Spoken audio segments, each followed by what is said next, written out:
Goedendag and welcome to European Baseball Championship action here in Rotterdam. I'm Gabriel Fiedler and I'll be taking you through today's action between Great Britain and Israel on the second day of action here at Neptunus Family Stadion in Rotterdam, home of the Neptunus. National anthems have now been sung. Lineups have been exchanged, and we are just about ready to go with GB, the visiting team, Israel, the home team, and the first pitch from Josh Wolf, Israel's starter, is a fastball for a cold strike one to Max Vieira. GB's lineup is as follows: Max Vieira at second base, Nick Ward at third base, and Will Cresswell, the catcher. Charlie Collins in center field, Quinn Allen at first base, Julian Sanders in right field as that ball is fouled off by Max Vieira. The DH is Shamoy Christopher hitting the 7th spot. The shortstop is Chris Bear, and in left field is Matthew Ward. You can, of course, follow along with the box score at WBSCEurope.org, as that's a swing and a miss on a high outside fastball from Wolf to Vieira. The first out is a strikeout. Let's tell you a little bit about Joshua Wolf, who is on the mound for Israel. Wolf was drafted in the second round of the New York Mets in 2019, made his debut that year and then missed a year in 2020, as did so many. Since then, he has moved around a little bit as the Mets traded him along with Ahmed Rosario, Andres Jimenez, and Isaiah Green to the Cleveland Indians for Francisco Lindor and Carlos Carrasco. So he's been a prospect in a fairly significant trade as he comes set and fires to Nick Ward. Pitch misses just outside. That's a fastball for a 1-0 count. At the time, Indians president of baseball operations Chris Antonetti said he's a young, hard-throwing right-handed pitcher with a good mix of pitches, an above-average fastball up to 96 miles an hour, a really good slider, and his changeup is his third pitch. This, of course, was 6 years ago now. In the meantime, he has since moved on from the Guardians and signed with the Giants, for whom he appeared in 2025 at Single A, after signing the year previously, mid-season, after his release from Cleveland. Ball is bounced at the second. Zev Moore wraps it up, fires over to first base for out number 2. So 2 down here in the top of the first inning, as Will Cresswell steps in. Yesterday made his debut for Great Britain along with Max Vieira and Chris Bear and Matthew Ward, all of whom are today in the starting lineup. Several other players also donned the Lions uniform for the first time. Big right-hander Wolf fires in. Ball misses inside for 1-0 to the right-handed hitting Cresswell. Wolf checks in at 6'3", 170. Quite a lanky right-handed pitcher, working from the stretch despite no one on base. And with a 1-0 count, fires that fastball in right at the knees on the outside corner for a cold strike, 1-1 to Cresswell. Cresswell yesterday 1 for 5, but the hit was a big RBI single in the 7th, which at the time tied the game at 3-3, driving in Nick Ward as a second consecutive fastball is in there for a strike. Israel, meanwhile, took on France in its opening game and came back from a 3-0 deficit to win 8-4. Crucial win in opening round play as this ball hits the dirt in front of the plate. Netherlands and GB played an absolute thriller in the main stadium in front of a sellout crowd of around 3,000, which was raucous and active despite rain on and off through the day. Netherlands broke away from a 3-3 draw with 3 runs in the 8th and 9th as a power eruption. 5 home runs across the course of the game as that pitch misses low. Last 2 pitches, fastballs very low in the zone from Wolf, who had only thrown 3 pitches and then 2 to the previous 2 batters. So Wolf comes set for the payoff pitch. Takes a deep breath and then fires. Ball is blooped down the right field, the first base line, I should say, then dropping into right field. Took a really unusual bounce off of Engelhardt, particularly given we've had heavy rain for much of the past 48 hours. Looked instead like it had bounced on a packed, hard infield after a long, dry summer. So very unusual bounce there here on the second field at Neptuners Family-Stadion. Cresswell reaches his second hit as a member of the GB team. And a breaking pitch from Wolf is taken low to Charlie Collins. Collins, a hero with the under-23 GB national team, and has moved up very successfully to the senior team as a fastball belt high on the outer half of the plate is called strike. Yesterday had a great game, 2 for 3 with an RBI single that tied the game up in the first. Scored a run to give GB the lead in the fourth, reached on a hit by pitch in the sixth, and then a long fly out to right field in the seventh. Swing and a miss there on another belt high fastball. 1-2 count now on Collins. So Wolf, who is only just 25, turned the calendar on September 1st. Pitched this year in high A for San Francisco. Swingman role, 4.74 ERA, and a strong 67 Ks in 57 innings as Collins fouls one back. But also walked 57, and indeed that has been the story of his professional career. Lots of strikeouts, 10.1 per 9 innings. Not a huge number of hits, but the walks over the course of his professional career, 6.7 per 9. It's not his first appearance with the Israel national team, as the 1-2 count comes in high and outside to Collins. Joined the Israel program in 2023 for the World Baseball Classic. More on that as a moment as the 2-2 pitch comes in. And Collins chases a fastball low and outside for the second strikeout out of the inning and third out. So that's no runs on one hit, no errors, and one person left on first base for Great Britain in the top of the first. We'll keep things here as we head to the bottom of the second and tell you a little bit more about the game. So we'll start off with the lineup for Israel. That's Chase Engelhardt at first base, Jason Agresti the catcher, Asaf Lervengard at third base, Rob Paller in right field, Zeb Moore at second, Brett Holtz the DH, Blake Dickman in left field, Nadaf Machlin at shortstop, and Kai Spinoza in center field. For those of you who are tuning in for the second day in a row, this is, of course, the almost exact same lineup as yesterday. First, second, and ninth are exactly the same, but Blake Dickman, who pinch hit yesterday, enters the game in left field for Aviad Schechter.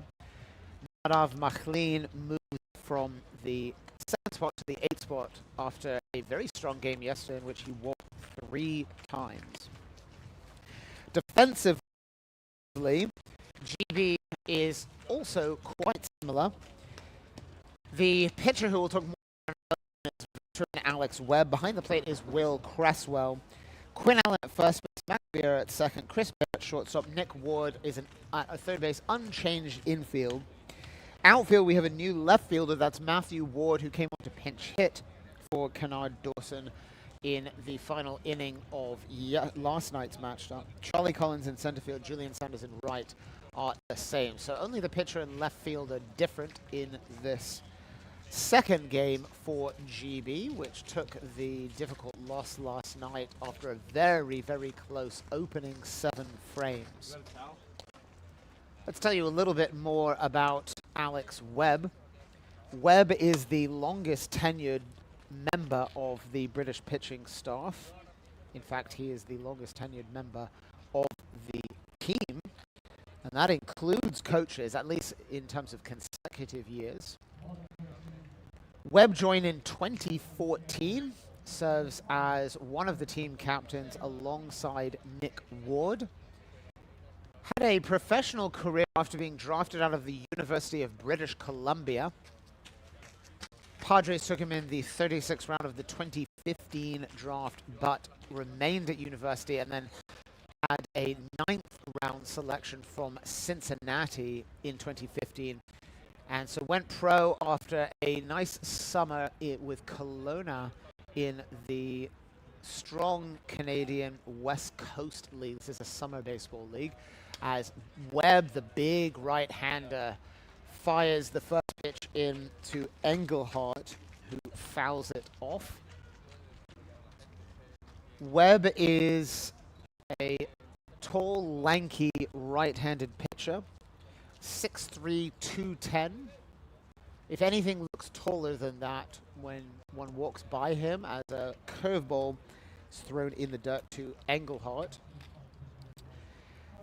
Batter is an unusual leadoff hitting first baseman, and Engelhardt had a great game yesterday for Israel as Webb fires in the 1-1 pitch. It's a fastball, just missing at the knees. Cresswell doing a nice job of pulling that up, making it a bit of a harder call for the umpire, but just missing below. Engelhardt yesterday, 2 for 4, 2 singles to right field. That's an opposite field single for him as he bounces a foul ball to the left side towards his dugout.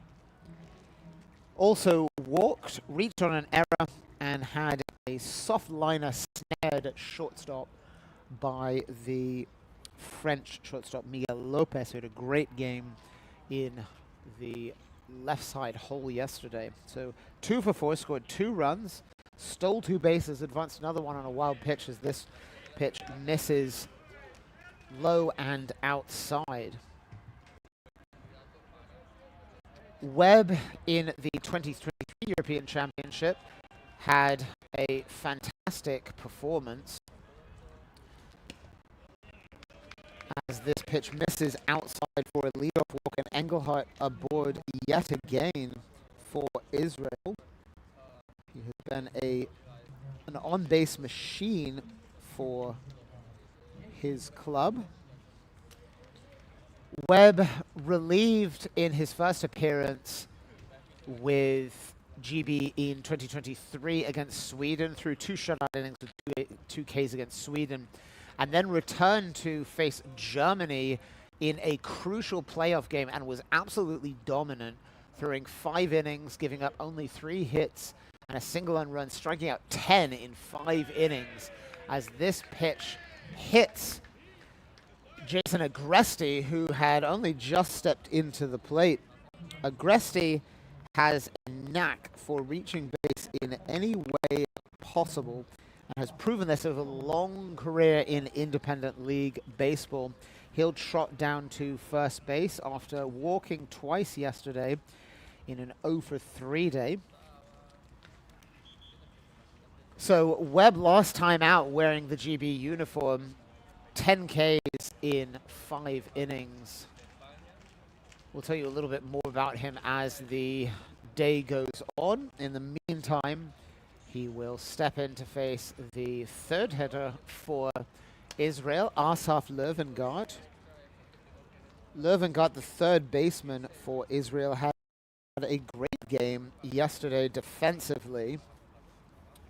Had set up a gorgeous double play in which he tagged third and then fired over to first with precision, accuracy, and on the bounce drew the double play.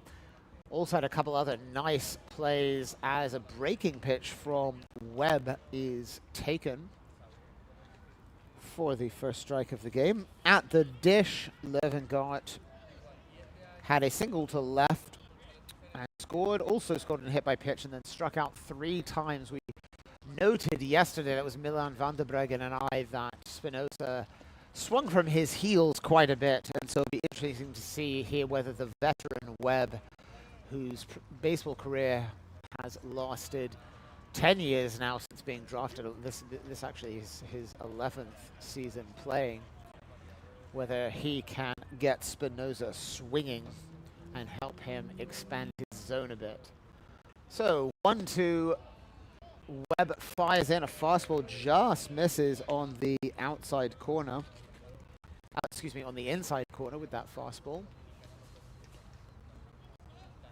The catcher, Cresswell, held it there for a moment to give the umpire an extra look, but still regarded as a ball. So 2-2 count here from Webb. Comes set, looks to second. And called strike 3. Löwengardt cannot believe it, but having seen him yesterday, and indeed a few times in the past, he's not readily accepting of any strikeout, so a little bit unsurprising for those who have seen him play. Brings up the right fielder for Israel, who absolutely changed the tenor of the game yesterday. France was cruising 3-0 through 4 innings, and the starter for France, Quentin Moulin, was looking very strong through 3 2/3, but an extremely unlucky error. And I even elaborated on why there was an argument to call it a hit, although it was correctly ruled an error. Allowed a window which saw Israel take advantage, load the bases. Pala then stepped up and drilled an absolutely titanic home run to right center field that my colleague Van der Breggen guessed at, looking at the sat-nav, satellite imagery, I should say, was something like 420, 430 feet. So the alley's here quite deep, and ball flying out yesterday. Currently a little drier, wind blowing from third base to first base, though. Potentially of help, as my microphone picks that up a little bit, in for a left-handed hitter like Pala. We'll see as the 1-1 pitch comes in, and that ball is hit hard to the gap in right center field. Can the right fielder for GB, that is Sanders, pick it up? And my goodness, he does, all the way at the fence. Excuse me, the center fielder all the way at the fence is Collins. Collins very fleet-footed. Took off on a dead sprint after that one. Caught that one more or less exactly in dead left center field. Pala really got a hold of that one. I'm at a slight angle here, broadcasting from essentially the edge of the infield dirt down the first base line, and the sight lines are a little hard to get used to, and because of the weather, we have some extra covering which partially obscures the view, but for you all should not be a problem. You just have to forgive occasionally my inability to see something as a result of the obstruction. So called strike 1 after the great play by Collins to save extra bases and 2 runs. And Zev Moore steps into the plate, Israel's second baseman. Came up through its youth system. Yesterday had a bit of a rough start, but righted the ship defensively as the game went on. Also contributed with a booming double to left, on which he scored the final run of Israel's big 5-run third. I said that was the 4th earlier. It was the 3rd inning. It was at that point that, due to the Pala home run and Zev Moore's double, that Israel went ahead for the first time and held on to that lead for the rest of the game, though it did add even more. Ball a little bit outside and pops out of the glove of Cresswell. Not sure whether that'll be ruled a pass ball or a wild pitch, but regardless, it will allow the base runners to advance.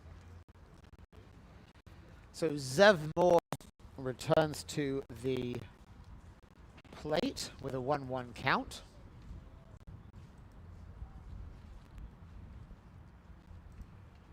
And Webb takes a long look in at Cresswell. Fires in. Ball misses just inside. It's a fastball to Moore to run the count to 2-1.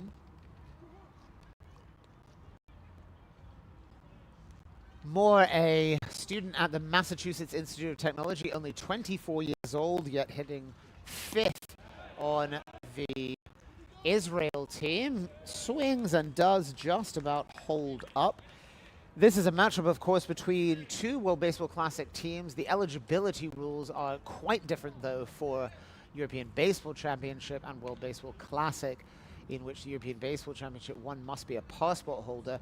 Not a problem for Moore, of course, who was born and raised in Israel, as he bounces a very slow ball to second. But Vieira, who was an absolute wizard yesterday at second base, wraps that up easily after Agresti, the runner at first base, runs down to second. And so Israel leaves 2 on the bases. Neither reached on a hit, but GB will escape without any damage there. We'll return to the game in just a moment after a very quick break here at the bottom of the first inning. So it's 0-0 Israel, Great Britain. And we'll be back in just a moment.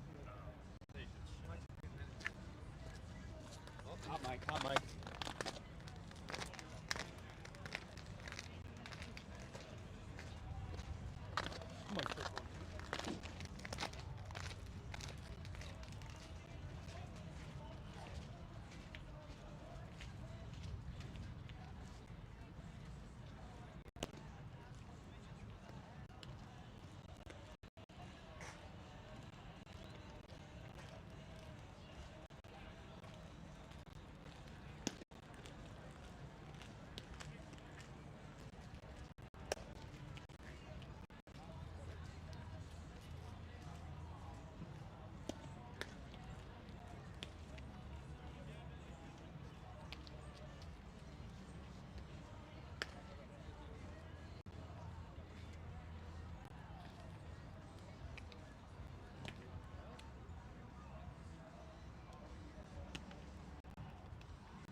Welcome back to Rotterdam for the top of the second inning here between GB and Israel.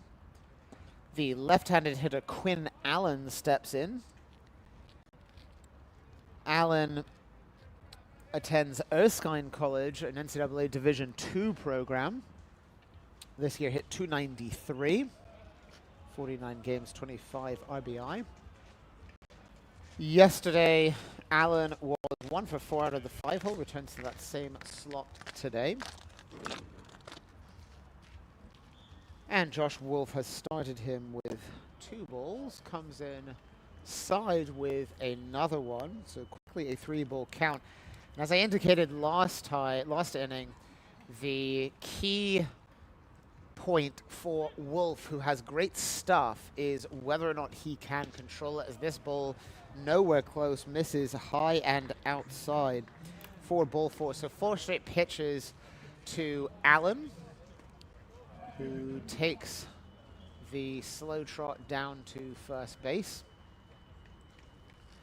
bringing up Julian Sanders. Sanders, a natural first baseman, but had a great day in right field yesterday and went 3 for 4 at the plate with after an 8-pitch strikeout in the second inning, singled up the middle in the fourth, to right field in the sixth, going the opposite way, and to left field in the eighth. So did a nice job of spraying the ball as the team hits leader yesterday for GB. Mic check, mic check.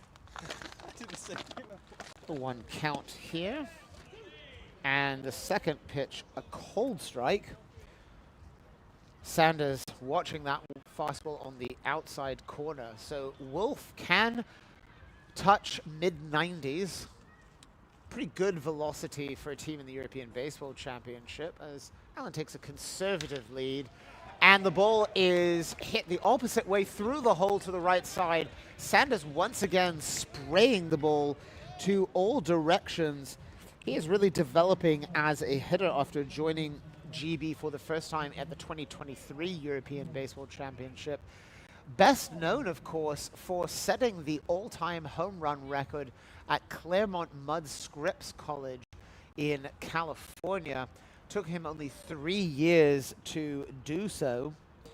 Then transferred to the University of Washington, moving from D3 to D1. Played semi-regularly there, 60 ABs over 24 games, hit .250 with another 2 home runs as a big swing and a miss from Shamway Christopher, who is making his tournament debut, though not his first time appearing in the championship for the continent for GB. Christopher played 3 years at NAIA powerhouse Tennessee Wesleyan, who were arch rivals of my university for my undergraduate, where I first broadcast baseball as well as basketball there. Tennessee Wesleyan produced dozens of draftees and professional players over the 80s, 90s, 2000s, and 2010s. Still going strong now, one of the top small college baseball programs in the Southeast. So Christopher, following the path of so many others as the second pitch comes in for a strike in the European Baseball Championship rosters, and he attempts to check his swing, does not, and strikes out on 3 pitches. This is Christopher, headed to the Sioux Falls Canaries in 2024. Native of Tortola, the British Virgin Islands, one of multiple Virgin Islanders on the British team, which has made good use of its connections to former colonies in the Caribbean, with Bahamas and British Virgin Islands in particular well represented. And that pitch misses inside to the hitter Chris Bear, who steps back in with a 1-0 count. Made his GB debut yesterday, 1 for 3 with a walk as the rain starts to come down. Still have some blue sky, but the droplet moving in quite heavily, dropping directly down vertically,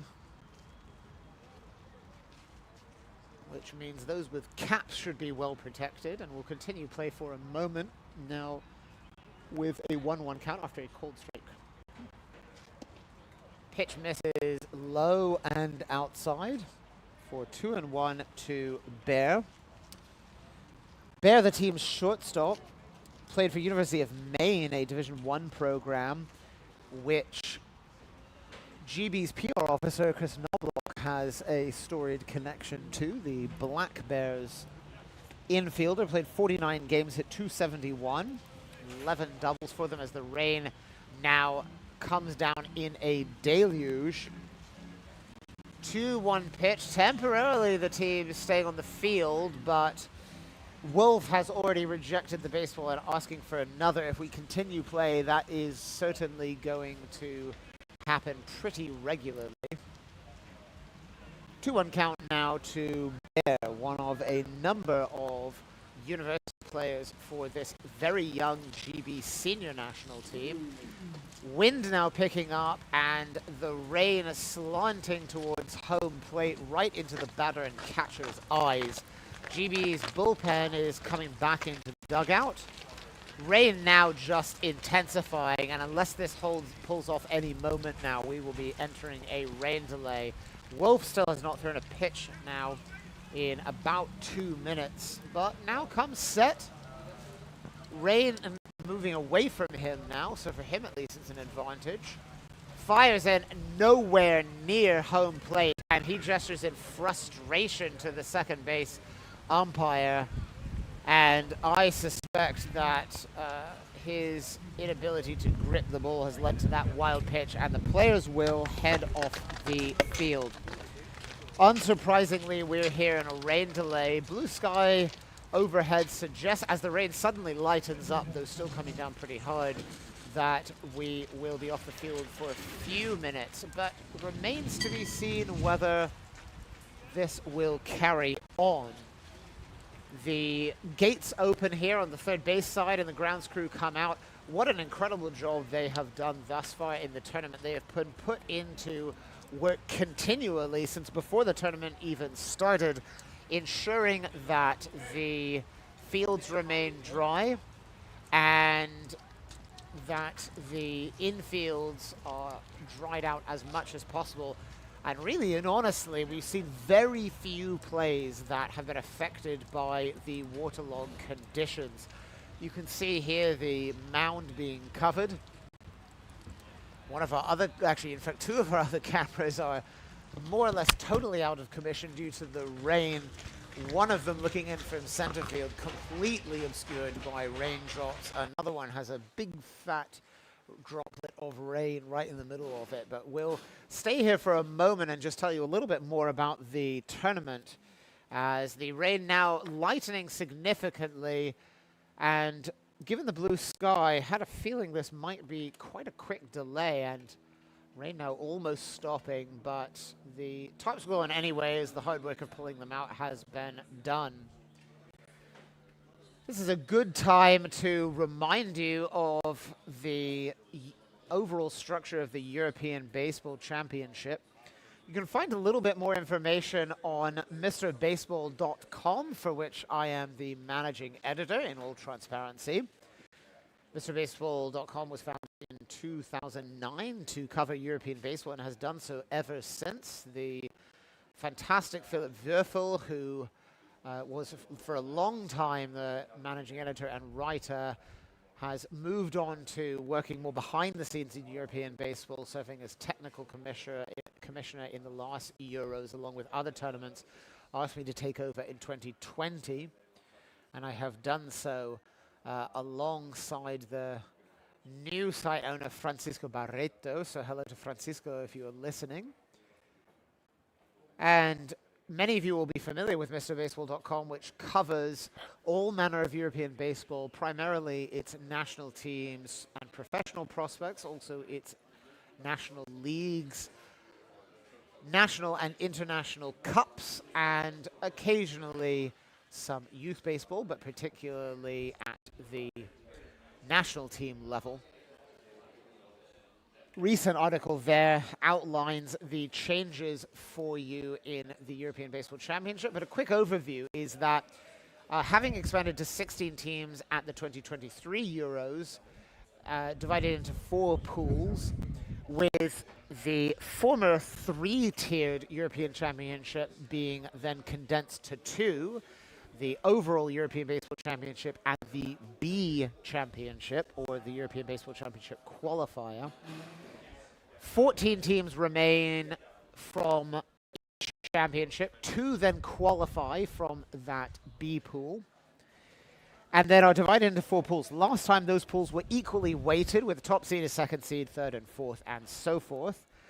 But with a view to change the nature of the competition, enhance some of the rivalries, provide competitive baseball and the differing levels of play at the national team level. now the tournament, instead of having 4 equally weighted pools, has two top pools, the A and the B, which consist of the top 8 teams at the previous European Baseball Championship. And then the bottom 8 teams are divided into pools C and B, C and D, of course, which then face each other, and 2 teams from those carry on to join the teams in A and B. But rather than this being a strict quarterfinal situation, what happens is the 2 winners of A and B, now keep in mind these are the pools with the top 8 teams, those top 2 teams from each pool, so the top 4 teams, earn a bye to the quarterfinals. Then the bottom 2 teams in pools A and B and the top 2 teams from pools C and D meet to qualify for the quarterfinals. So essentially, there's a play-in to the round of 16. It would, in reality, be a round of 20.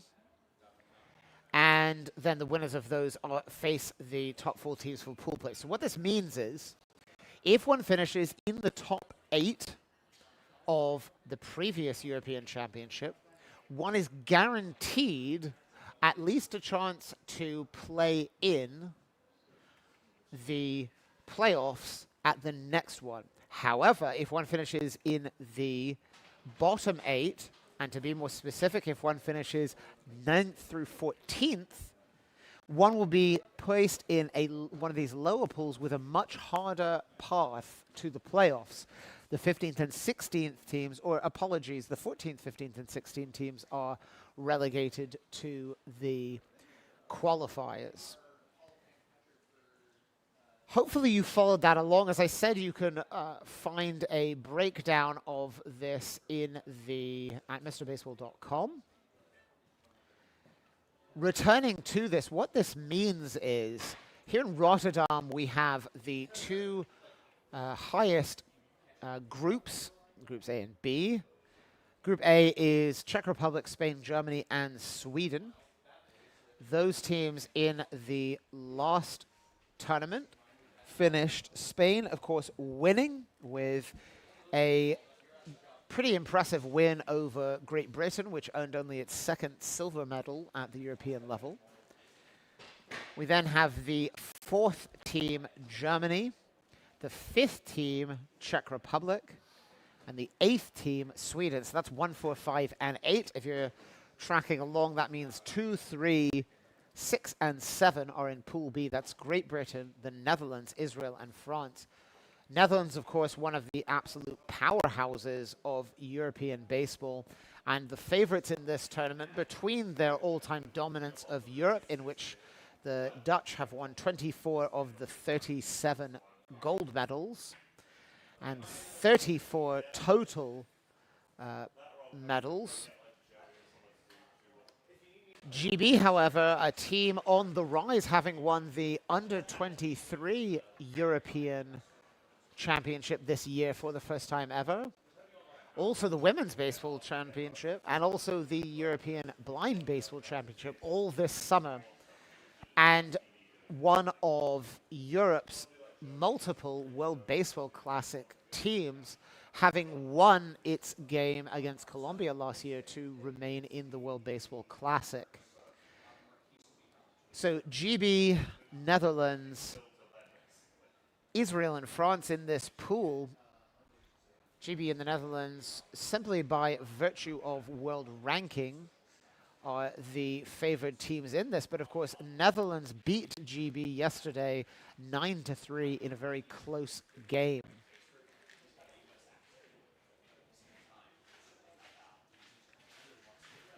Looks like we'll be returning to play here shortly as the tarp is taken off of home plate.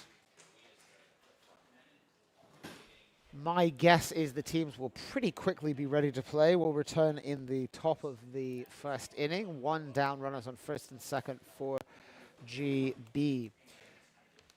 In the meantime, we'll catch you up on what's happening around the European Baseball Championship on day 2. You can follow along with box scores and tune in to other games.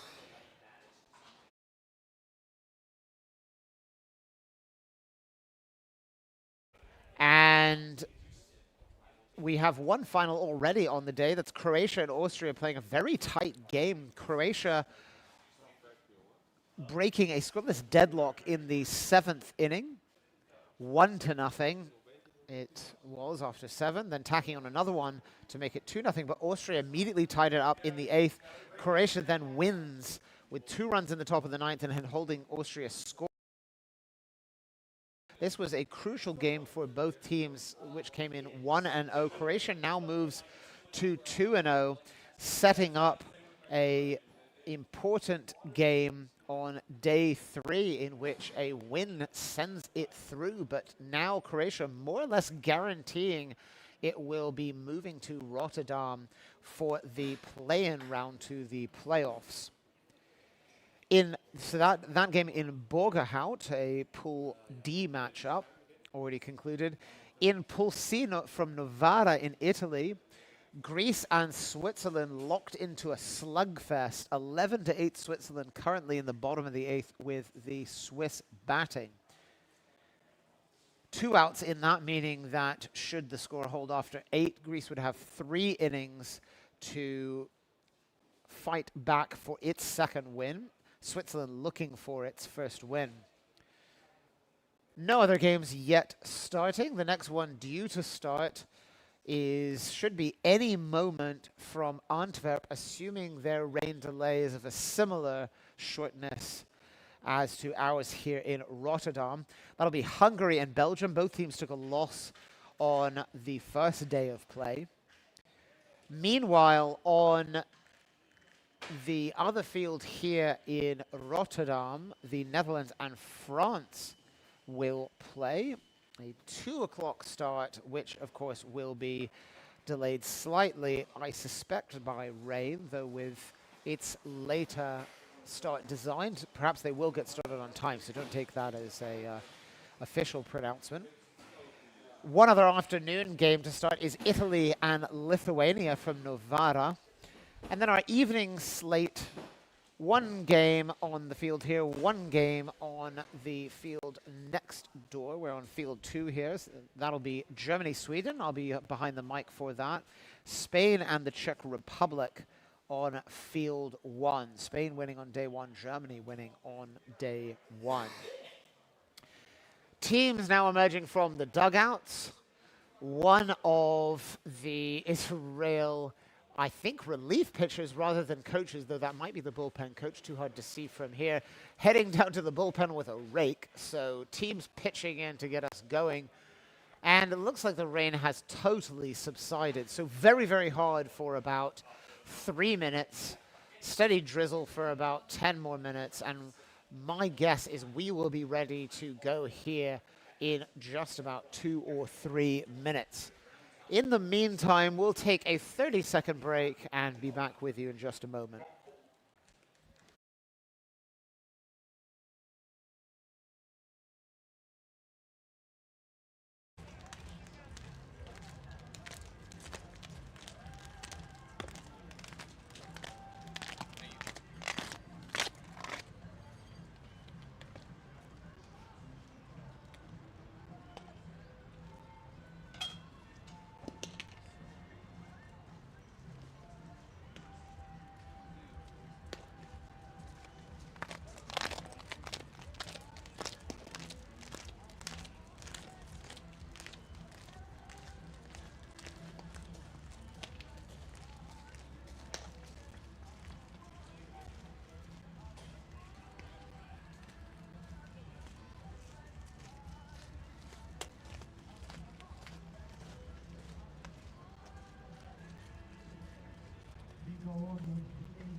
Welcome back here to Rotterdam, where the sun is now shining.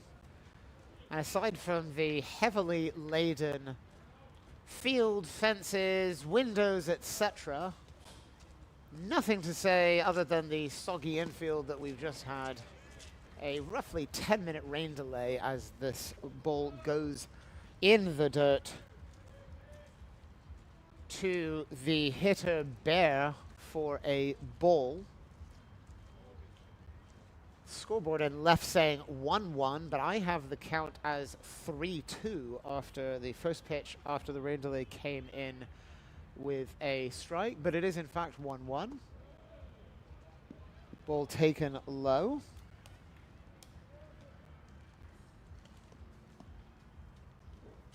So we have GB here, runners on first and second. Leadoff runner is Allen, Sanders behind him. Excuse me, that is second and third. And I now see what happened. The last pitch of the previous, of the game previous to the rain delay allowed Bear to reach.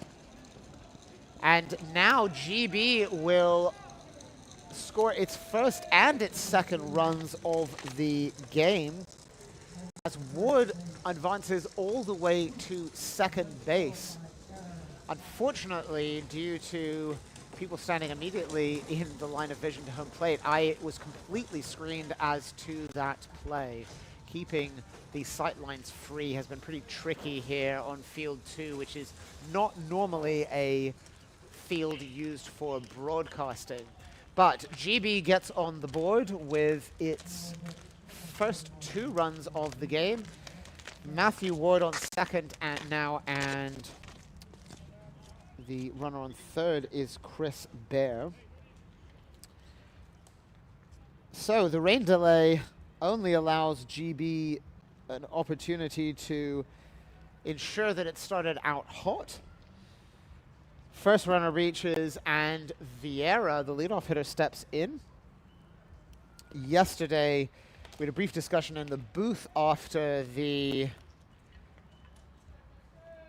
ball was taken from Vieira's hit to right field in the 9th inning, moved across the field, and then taken back by what turned out to be a GB starter. Too difficult to tell that from the booth on field 1, as that was Vieira's first hit of his GB career. So nice milestone for him, and he was not the only one to accomplish that.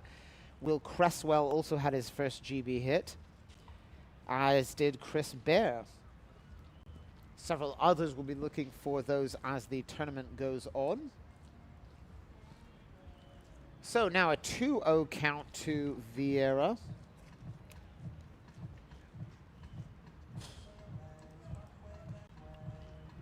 Little pause here as Agresti, Israel's catcher, walks to the mound and then slowly returns with the umpire to home plate.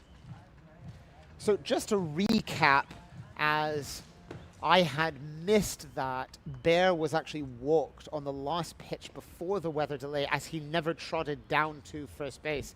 This might be the only time in my entire career that I've ever seen a player walk but not actually walk to first base, as the game was called before I actually saw him touch first base. But of course, he returns to there to start the replayed game. You now understand my confusion when I looked in, didn't think it was Bear, but had no reason to believe it was not, as the 2-0 pitch, 3-0 pitch misses high.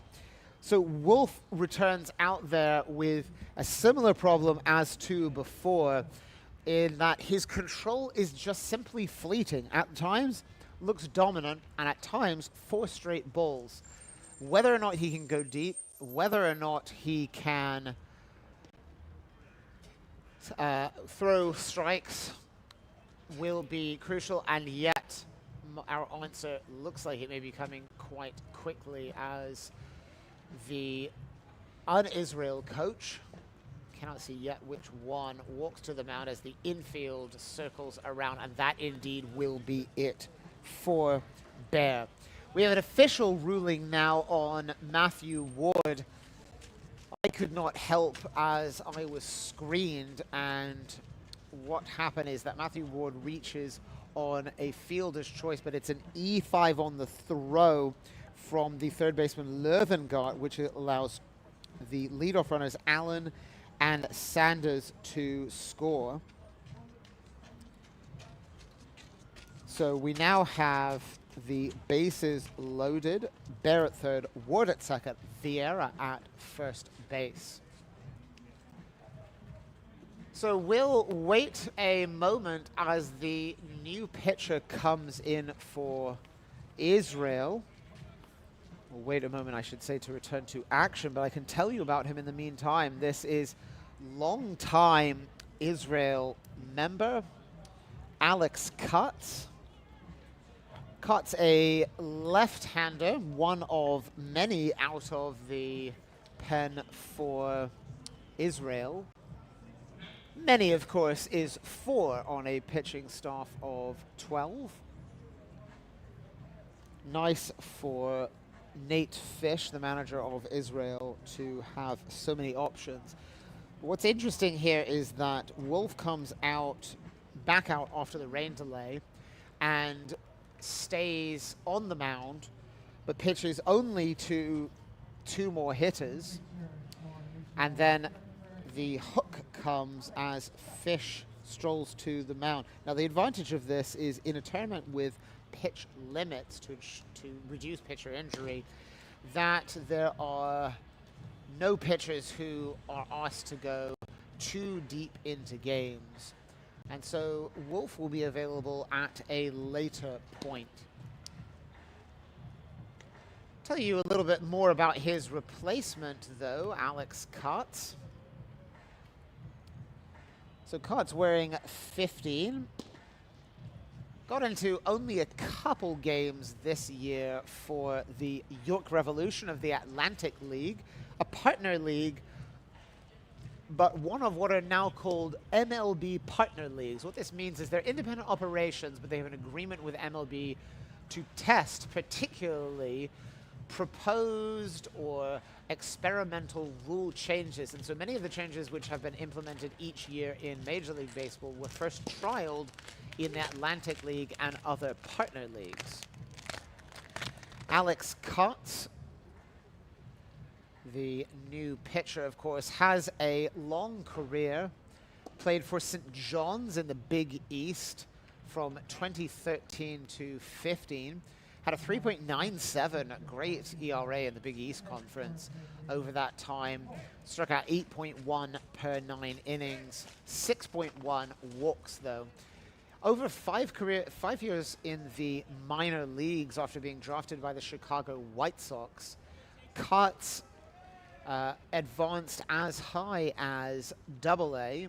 We had a full season. Overall, in the minors, 4.44 ERA, but once again, his control plagued him. 5.1 walks per 9 innings, but 9 strikeouts. Solely a relief pitcher since turning pro, and has pitched in the Atlantic League since 2022. Over that period of time, 7.17 ERA, about a walk per inning, about 10 Ks per 9 inning, and starts with a ball to Nick Ward. Ward yesterday, 1 for 4 day, big double that tied the game up for GB in the bottom of the 7th inning, as he takes another ball from Kutz. Earlier in the game, 4-3 bouncer to second base. So Kutz settles in.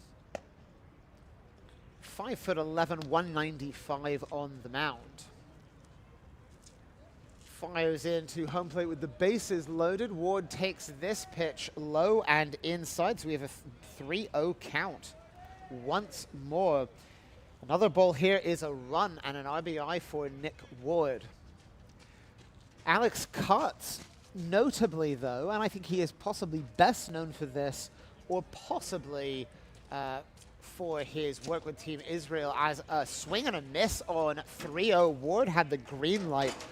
Great call there by GB's coaching staff to allow Ward, such a strong hitter with good command of the zone, to take a swing on 3-0. T.S. Reed giving him the green light there at third base. So 3-1 count now here for Cutts. I'll tell you more about in just a moment. Swing and the miss. Long swing there. The left-handed hitter Ward against the left-handed hitter Cutts, clearly going for a extra bases and break open the game there. So as I was saying, Cutts is probably best known for one of two things. One, his work for Israel, more on that in a moment. But second of all, for his independent business venture as the pitch comes in and it is low, and Ward will take a couple steps off, take off his right ankle guard, and this will allow Bear to scamper home from third base, hustling back to the dugout on the RBI free pass to Nick Ward. So exactly what Israel hoped to avoid by taking out Wolf, who was struggling with his command, and will instead give GB its third run. Cutts had a very unique idea whilst toiling in the minor leagues to figure out a way to extend his career but remain in baseball. And he founded a company called Stadium Custom Kicks, which designs and manufactures custom-made cleats for baseball players, but also for collectors. This has become, of course, a big form of memorabilia in roughly the last 5 years, is customized cleats, often one of a kind or limited edition, for collectors and also players. As Cutts comes set with a 1-1 count. Nice breaking pitch over the right-hand side to Cresswell, who singled in his last AB. So 1-2 count after the cold strike. So one of the first custom designs was a pair he wore for himself at the 27 World Baseball Classic, and using that developed a client base based on an instantaneous love of the custom designs that his company does. Great job by Israel's catcher there, Agresti, to keep the ball in front of him and prevent Matthew Ward from scoring from third base as the ball bounced in front of the plate. GB as a whole, mainly a very speedy team, and virtually everyone a threat to score on any kind of bouncing ball around home plate. So 2-2 instead. And the pitch bounces in front of home plate. That hit probably 18 inches in front of home, so Cat's looking a little bit rusty here in his first appearance of the European Baseball Championship. Notably, amongst his very first customers with Stadium Custom Kicks were a pair of Yankees outfielders. One of them better known now as the Red Sox crucial fourth outfielder Rob Refschneider, as this pitch outside but chased by Will Cresswell. Nice job by Cutts there on 3-2 to get Cresswell swinging at an outside fastball. So Rob Refschneider, one of the very first customers, but his outfield teammate at the time, a player you may have heard of, Aaron Judge, taking quickly to Cutts' designs and helping jumpstart that company.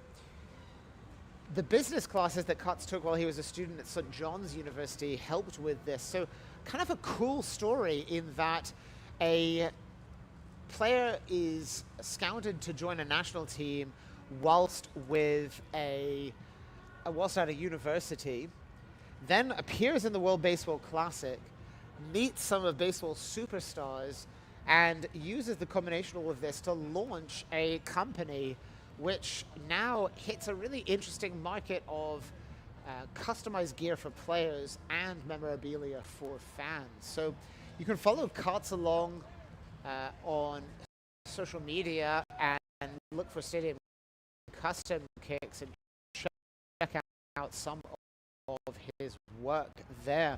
This company, of course, no longer even close to a one-person operation. Carts now facing Charlie Collins. Base is still loaded, but 2 outs now. Ball misses low. Collins struck out in his first AB. Yesterday, however, was 2 for 3. Also hit by a pitch.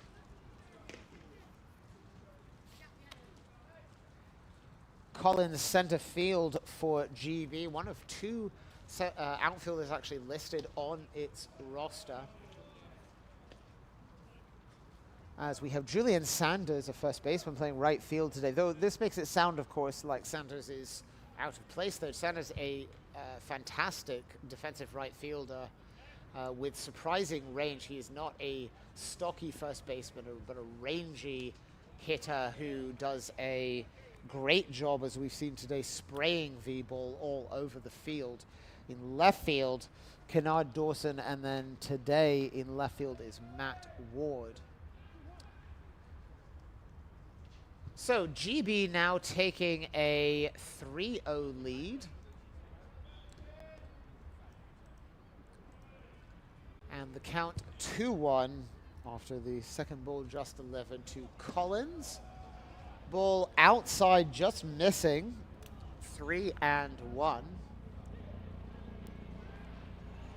to Collins.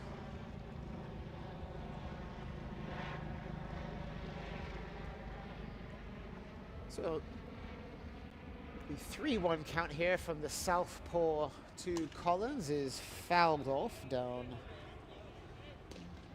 the right-hand side of the backstop.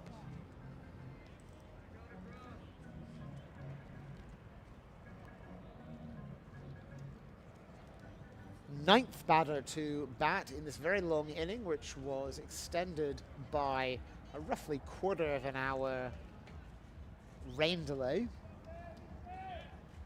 Cats now the payoff pitch. Very, very, very slowly working here. Runners take off. Check swing. And will appeal to first base.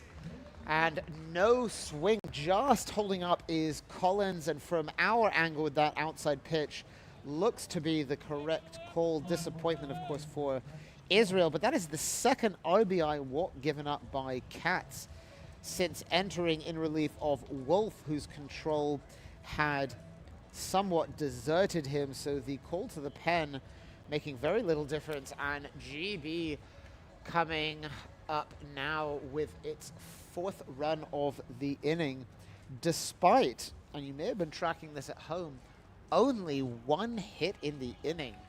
4 runs on 2 hits. No errors in this game on the Israeli counterpart. So all of these runs coming in after the leadoff walk to Quinn Allen, then Julian Sanders with the single, and then since then, GB has not hit a ball fair with the exception of Matt Ward's grounder down third base, which I should say did result in an error for the third baseman. So we do have 1 error, though it was on a throw, not on the field.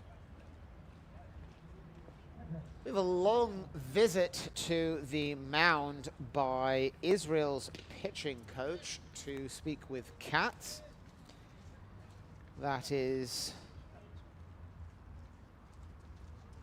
Alex Jacobs.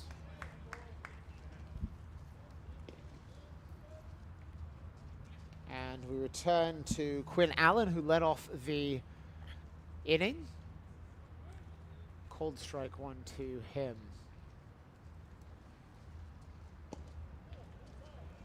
And a ball inside. As if you notice, there is a little bit of a delay between what you're seeing on the screen and me, as our home plate umpire today working quite carefully and thoughtfully, and I don't want to give my impression before I'm sure what happened. This is a very, very slow bouncing ball that Alex Cutts does just a fantastic job of fielding. The ball rolled very, very slowly after an initial big bounce down the first base line. Only goes about 10 feet. Cutts picks it up, twirls in the air, and fires about half of the way by the time he's come, after the time he's picked that up, down to first base. and gets Allen at first base by just half a step. Incredible play, and that saves at least one run from scoring. However, GB does score 4 runs. It does on 1 hit. There was 1 error, and it leaves the bases loaded. 4-0 GB over Israel. We'll be back in just a moment for the...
We return for the bottom of the second, top of the, no, it is indeed the bottom of the second inning here in Rotterdam. GB scoring 4 runs in the top half of the second around a rain delay, despite only getting 1 hit in the inning.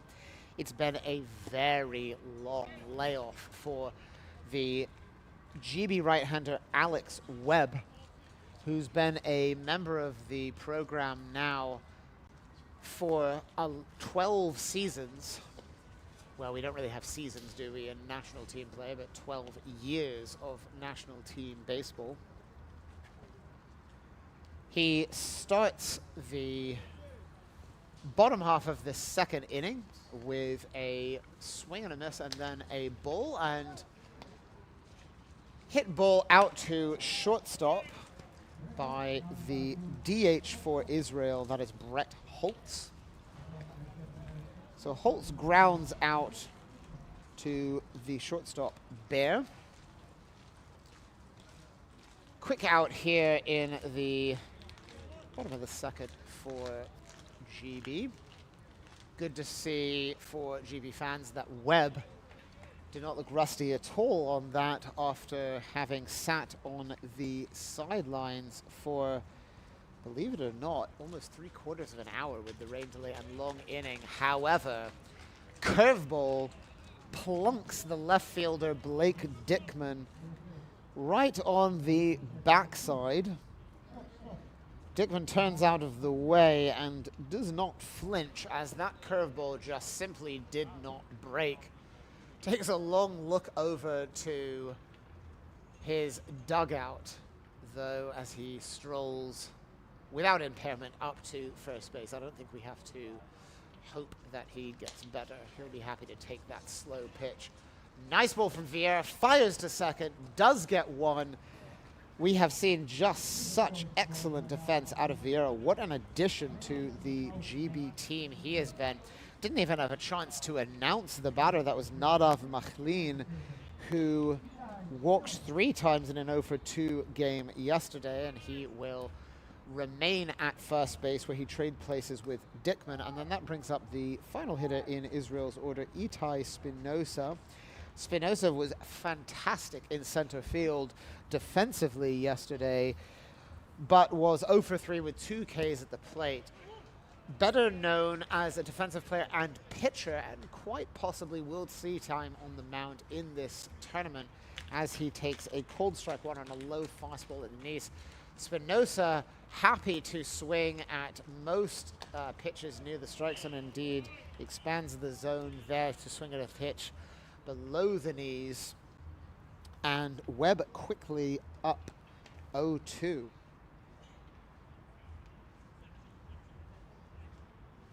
Webb 20 pitches in the first inning, but only 7 here in the second inning. already up 0-2 with 2 down to Spinoza.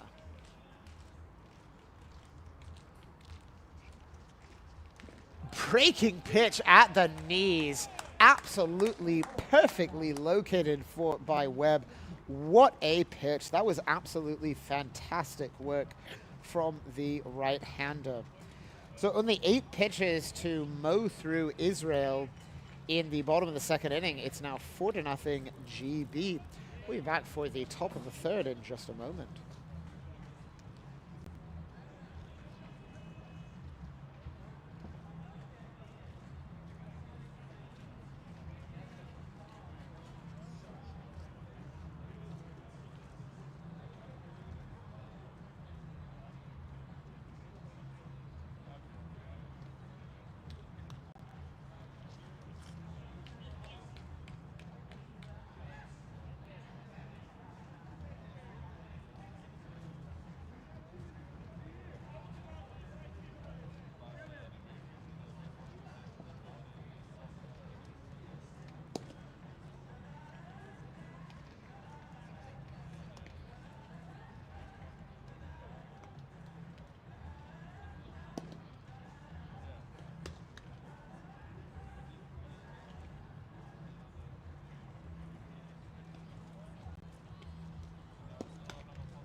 For GB here as we enter the third inning.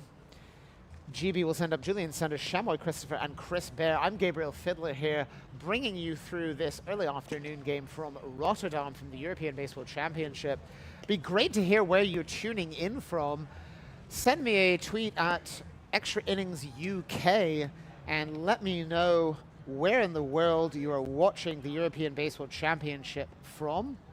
Particularly want to send a greeting to all fans of Israel here tuning in, I suspect, at very early hours from the US or much more pleasant afternoon time on a Sunday in Israel. I've had a real enjoyment of getting to know those who organize not only the Israel Baseball League, but Israel's incredibly well-run baseball organization over the years. And for those of you joining in support of the team, hope you feel like you're hearing plenty about your favorite players, maybe learning about some of the new players, and we'll talk more as we go on. And on a 1-0 pitch, Julian Sanders, who is just absolutely on fire at the plate, lines yet another single, this time through the shortstop hole into left field. What a fantastic job by Sanders. I can't recall a GB hitter in recent years who has had the start that Sanders has had to this tournament. 5 singles in 6 ABs. Excuse me, that is correct. 5 singles and 6 ABs, and they have essentially all gone to a different location all over the field. Sanders, as I was saying earlier, is a first baseman by trade, but is really better thought of as a truly versatile outfielder and first baseman who has a great hit tool, surprising power for his frame, and also a threat to maybe take an extra base, possibly even swipe one here, though we haven't seen him yet this tournament do so. Chamoy Christopher steps in, struck out on 3 pitches in his first AB, and takes the first pitch as a ball. 1-0 count on Christopher. Should also inform you now of the new pitcher for Israel who started this inning. Haven't quite gotten to him yet. That's DJ Sharabi, who pitched yesterday and really did a fantastic job for Israel out of the pen against France. Game very much not yet in hand when he entered for Coach Nate Fish, as 2 balls in a row miss, and the third ball comes in, however, as a strike. So 2-1 count now on Chamoy Christopher. Sharabi entered yesterday through a scoreless inning, did give up a hit, but that was all for Israel. Pitches on back-to-back days now here. Sharabi, the right-handed pitcher wearing number 7, looks in on a 2-2 count after the swing and the miss by Christopher. Foul ball to make that 2-2. So Sharabi already the 3rd pitcher of the day, as the first 2 have struggled with command. Sharabi has now appeared in multiple games, multiple tournaments, I should say, for Israel. More on that in just a moment.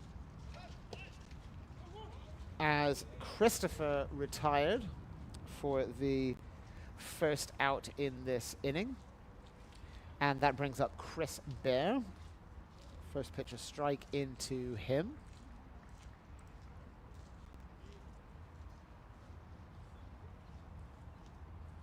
So 0-1 count, and a bouncing ball to third base. What a great job by Lervengott, sliding to his left to field that, wraps it up, fires over to first base. What an arm he has got, and a very, very rangy third baseman. I don't know about you all, but I've been very impressed with him thus far this tournament. Milan van der Bruggen and I yesterday talked at several points about what a great job he's done at third base. One of multiple young players who's come up through the system for Israel to play a crucial role on the senior national team for the blue and white. So that retires Bear for the second out of the inning, brings up Matthew Ward, who reached on a fielder's choice and scored in his first appearance last inning. First AB last inning. So runner on second is Sanders, 2 outs for GB. Sharabi fires in a nice slider right at the knees for called strike 1. And this is exactly what Sharabi did yesterday. Come in and throw strikes. And that is what Israel today particularly needed. 0-1 count now to GB's 9-hole hitter, making his first ever start for GB. GB wearing its navy tops, gray trousers, white number and team across the front, white number on the back, I should say, team across the front in white, and red numbers on the front. A great look for this GB team. Israel pale blue caps, white pinstripe uniforms with darker blue outlined in that light blue. This is a slightly different look than we've seen in the past at the European Baseball Championship. And they have the matching bright blue tops, which have a great look in that it's not the traditional navy, but a brighter blue, not quite a baby blue, a little more vivid color than that. Really nice looking uniforms for Israel, which is always well dressed in its performances. So 1-2 count after the foul ball. And the ball picked up, tossed to the side by the catcher Agresti. No initial call actually made on that pitch, but it is in fact a ball. So Sanders struck out to start, Sanders singled through the left-hand side to start the inning. Christopher strikes out swinging for the first out. Spinoza the second out, and here we have the payoff 2-2 pitch, and it is cold strike 3 to Matthew Ward. What a job by the third pitcher of the day, Sharabi, coming in and throwing strikes. And gets GB out after a leadoff single, 3 straight outs to follow. So it's GB 4, Israel 0. Be back in just a moment.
Welcome back to European Baseball Championship action. GB up 4-0 over Israel as we head to the bottom of the 3rd inning.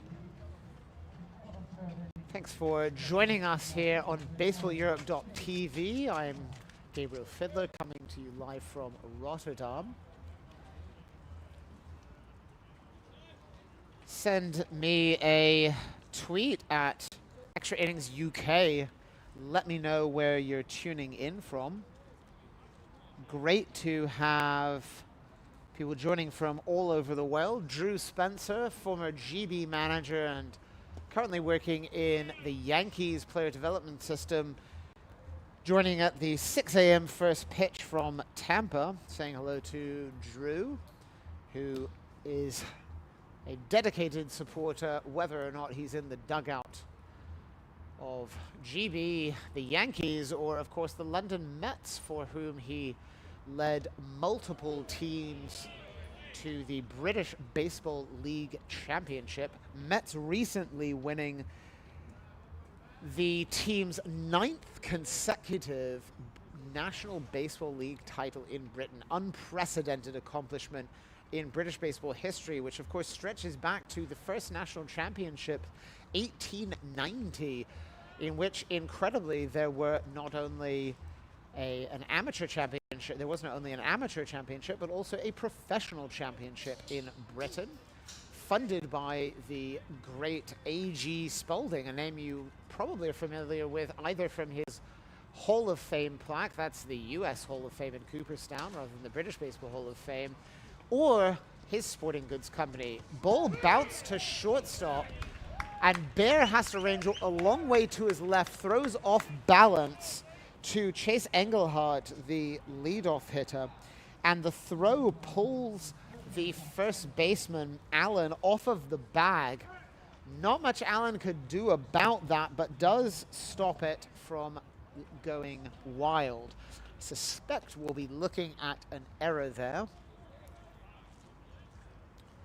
Bouncing ball at the middle, but Engelhardt reaches yet again.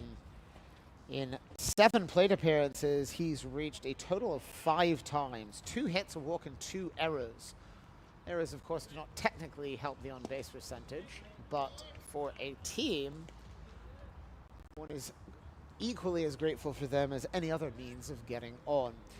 First ball of the day goes to Jason Agresti, who has a impressive batting eye. Yesterday took 28 pitches in 5 ABs. 2 walks in an 0 for 3 day as he starts a swing, doesn't even have to check it though, and holds back for ball 2 from Webb. Interestingly, Webb, who we talked a little bit about today, did not pitch in affiliated ball in Europe or even in independent league ball, no international league, but he has followed the path of so many British pitchers over the years and comes out of, let's say, competitive retirement for the European Baseball Championship as this ball is popped to shortstop to play for Great Britain. Now, this implies, of course, by my somewhat clumsy phrasing, that this means that they are not playing at a competitive level. That is not true. There are, of course, many, many leagues around the world for which statistics are not available, and Webb, the tall right-hander and product of the Reds system and University of British Columbia, plays in a San Francisco adult league, which is, of course, more competitive than the national leagues of all but a few of the countries in the world, and does so throwing enough innings each year to stay sharp for his call-up to the national team. And GB is very fortunate to have a pitcher of his caliber and experience on the mound. So I hope you'll appreciate that I somewhat tongue-in-cheek there set that up as if Webb was somehow unfrozen each year to play. Simply, like so many other people, figuring out a way to play baseball, but also has to hold a job to do so. Most people not lucky enough to get paid to play baseball. Bouncing ball to third, fantastic job by Webb on the very slow bouncer to fire and get the leadoff runner rather than going to first, though he has the arm to do so. And the 5-6 putout registered at second base. It retires Engelhardt. And Löwengardt, the hitter on the 0-2 count, reaches first base. So Webb was drafted out of UBC in 2015, pitched for 3 seasons in the minors for the Reds, 4.82 career ERA, never walked that many. And indeed is relied to go deep into games and keep the ball near the strike zone for GB. Native of Surrey in Canada rather than Surrey in GB, and one of a handful of Anglo-Canadians every year to play for GB. Great to have players all the way around, all from around the world in international baseball games. That's one of the fun things about broadcasting them. As a curveball in the outside corner to the left-hand hitting Paller on 1-0 evens the count. So run on first is Löwengardt. Still waiting on the official ruling for Engelhardt.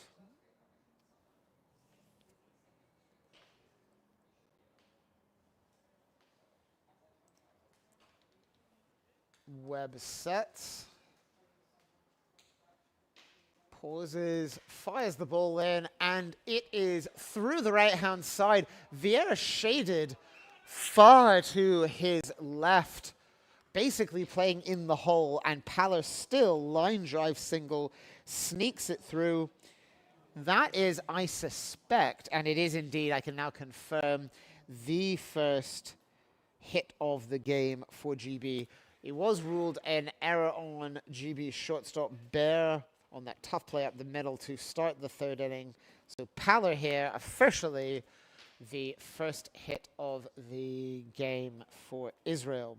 Runners on first and second now. So Zev Moore steps in, grounded to second base in his first appearance. The student at MIT has been a dedicated member of the Israel national team program since childhood. Although he was born in New Jersey, almost all of his playing career has been in Israel. Played with Israel, or at least was listed on the roster in 2021 as a 20-year-old when Israel won the silver medal in Europe, and has since played a variety of roles on other teams. Really, really great head on his shoulders is Moore. I've enjoyed corresponding with him a handful of times on Twitter as he takes an absolutely enormous hack, does the diminutive second baseman on 0-2. and is retired on the strikeout. Webb looking absolutely dominant on that pitch, but more swinging for extra bases there. So Israel put three runners on base, including a fielder's choice, one on a hit, one on an error. However, two left on, and does not score here in the bottom of the third inning. So we'll head to the top of the fourth, and we'll be joined by a guest on the broadcast then. And we'll be back to tell you all about this in just a moment.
Welcome back to now suddenly sunny Rotterdam.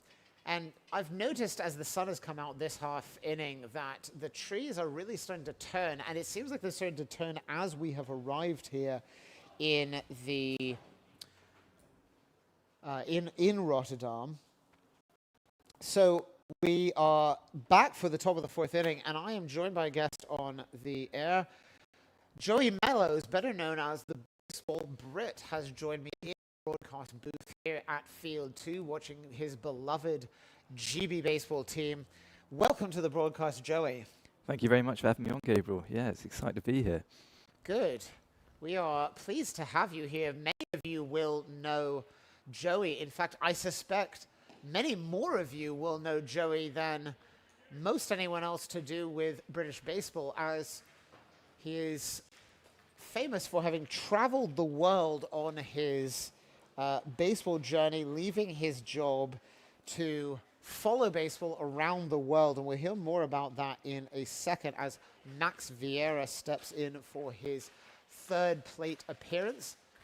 Takes a ball, then a called strike, and then another strike from the new pitcher, Surabi. New last inning, I should say.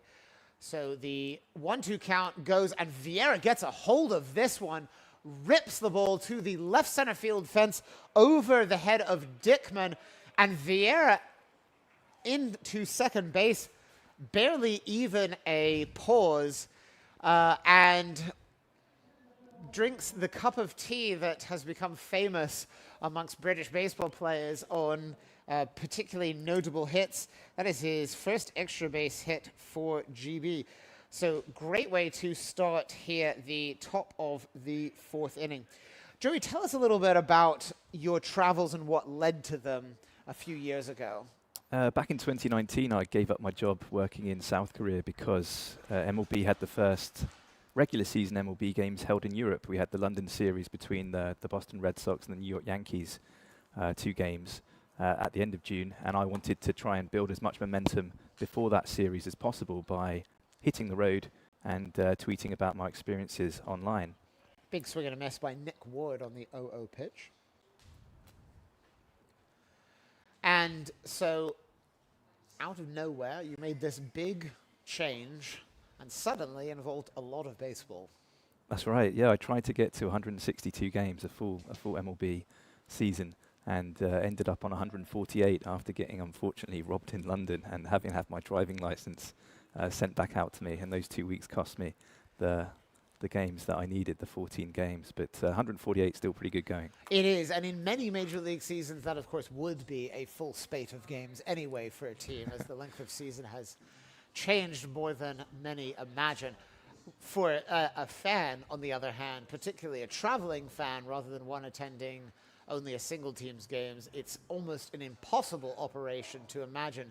I don't know about those of you listening, but one of the things I recall most vividly were Joey's little maps of squiggly drives going in bright blue on Google Maps from one place to another place, showing the distances involved, which, considering we're talking about the US, was significant. Yeah, there were some drives I did that are still the longest I've ever done in my life, and I've not actually driven since that year, 2019. I put 20,000 miles on a car. One of the writers for The Athletic, a guy called Rustin Dodd, who used to be the beat writer for the Kansas City Royals, he let me have his car for 3 months because he'd taken a job in New York with the headquarters there of The Athletic, and I picked up his car in Kansas City from his mum and dad's house, and yeah. Probably devalued that quite heavily, that car, over the time that I was driving around the country. But yeah, it got me where I needed to be. And some days there were 11-hour journeys, some days just 5 hours. But yeah, always good to be on the road. And I had podcasts for fantasy baseball for all my teams as I was kind of going around. So still learning about the game, even with those long drives. What a great way to improve one's fantasy baseball, by traveling a country to watch all the teams in its league and get a first-hand look at the players. I was thinking when you were talking about poor Rustin Dodd's car, that it sounds a bit like a MasterCard commercial. 20,000 miles on a car, and then you put a dollar figure up, and I can't even imagine what the dollar figure for that was. And X number of gallons of fuel as a beautiful 1-2 breaking pitch on Nick Ward on the outside half. That's in the right-hand batter's box side, called a ball. And then, but of course, the catch line would have then been something like getting to 148 games, priceless. Absolutely priceless, yeah. Now, in addition to that, the first London series, of course, as the payoff pitch is belted by Ward to right field, and is caught by Pala there in right field. Nice line drive swing by Ward, but hung up in the air. Does allow Vieira to move to third base. We have one down now. Vieira on third base. Willis Cresswell up 1 for 2 in the game. So back to 2019. The very first London series was transformative, of course, because this is the very first official Major League Baseball game to ever happen in Europe, and the first game involving Major League teams in 100 years in England after the World Tour went through. And it revolutionized British baseball, didn't it, Joey? Yeah, it gave a real shot in the arm, which is what the sport needed in the UK.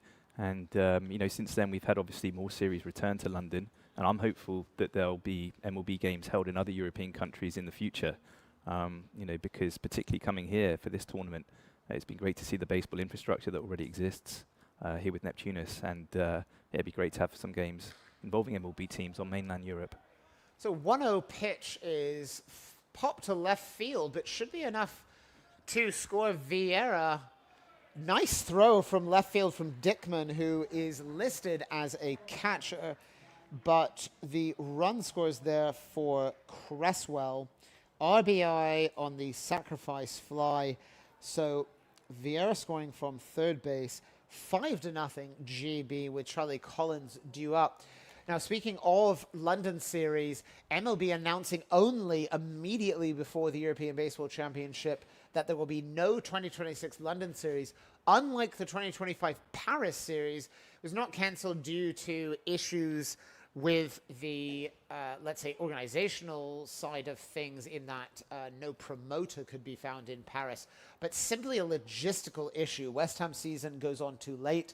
The World Cup, of course, occurs next year, and the games in London would have occurred just before that, and there were no dates available later because of World Cup obligations, and so cancellation because of the immense amount of effort required for Murray Cook and team to turn West Ham Stadium into a baseball field as Spinoza catches the 1-1 flyout from Collins in center field.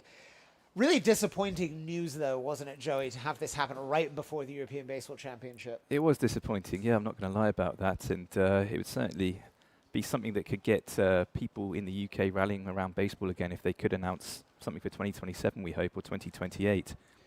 That, however, as most of you will know, is entirely down to whether the bargaining for the collective bargaining agreement after the 2026 season goes off smoothly. We will not comment on that at this time, as it is much too early to make any kind of pronouncement, but it is certainly expected that there will be agreements to continue international baseball. This seems like a plan that MLB is going to continue to do, is have games in other countries, whether or not that's London, another European series, or simply games in the Americas and Asia, we don't know. But of course, that is at this point mere speculation. Let's turn back to your travels. Tell us a little bit more about what it was like to turn up to these games and the reception that you had as your story made the rounds of the baseball teams across the US. Certainly. So back in 2019, the season actually started in Tokyo. The Mariners and the Athletics had a series over there. It was Ichiro's last ever kind of appearance, and it took place in his home country, so tickets were incredibly hard to get hold of, and the atmosphere was something that I'll always remember. And from there I flew to Seattle and then began driving around the USA. And one of the most fun things about that trip in 2019 was actually getting all of the schedules for each of the teams, Major League, Minor League, Independent League in the USA, and getting a map together and kind of plotting the points to try and work out how can I see as many teams as possible without absolutely destroying Rustin's car in terms of mileage. So I really enjoyed the logistics of actually putting that all together and imagining where I was heading to and what the roads would be like, and then being able to live that out. There's something about a pilgrimage for which the plotting of distances and paths and routes is kind of satisfying, isn't it? It gives almost just the maps. a meaning to it. When you said you enjoyed the maps earlier, yeah, that's good, because I started every day posting a map, more so that my family back home could kind of see where I was heading to, because I wasn't the best in keeping in contact with them, and they could kind of imagine where I was going to be that evening. And along the way, I'd stop off in small towns, try some of the local restaurants. Barbecue was something that I kind of picked up whilst I was over there in the various different regions, Kansas City and Texas, but also in I think it was North or South Carolina. I tried some barbecue. I had no idea that it was a big thing over there. But just experiencing the cuisine, and then getting to the ballpark in the evening and getting to meet the people with the media team, sometimes getting to meet some of the players as well. It was a lot more than I was expecting.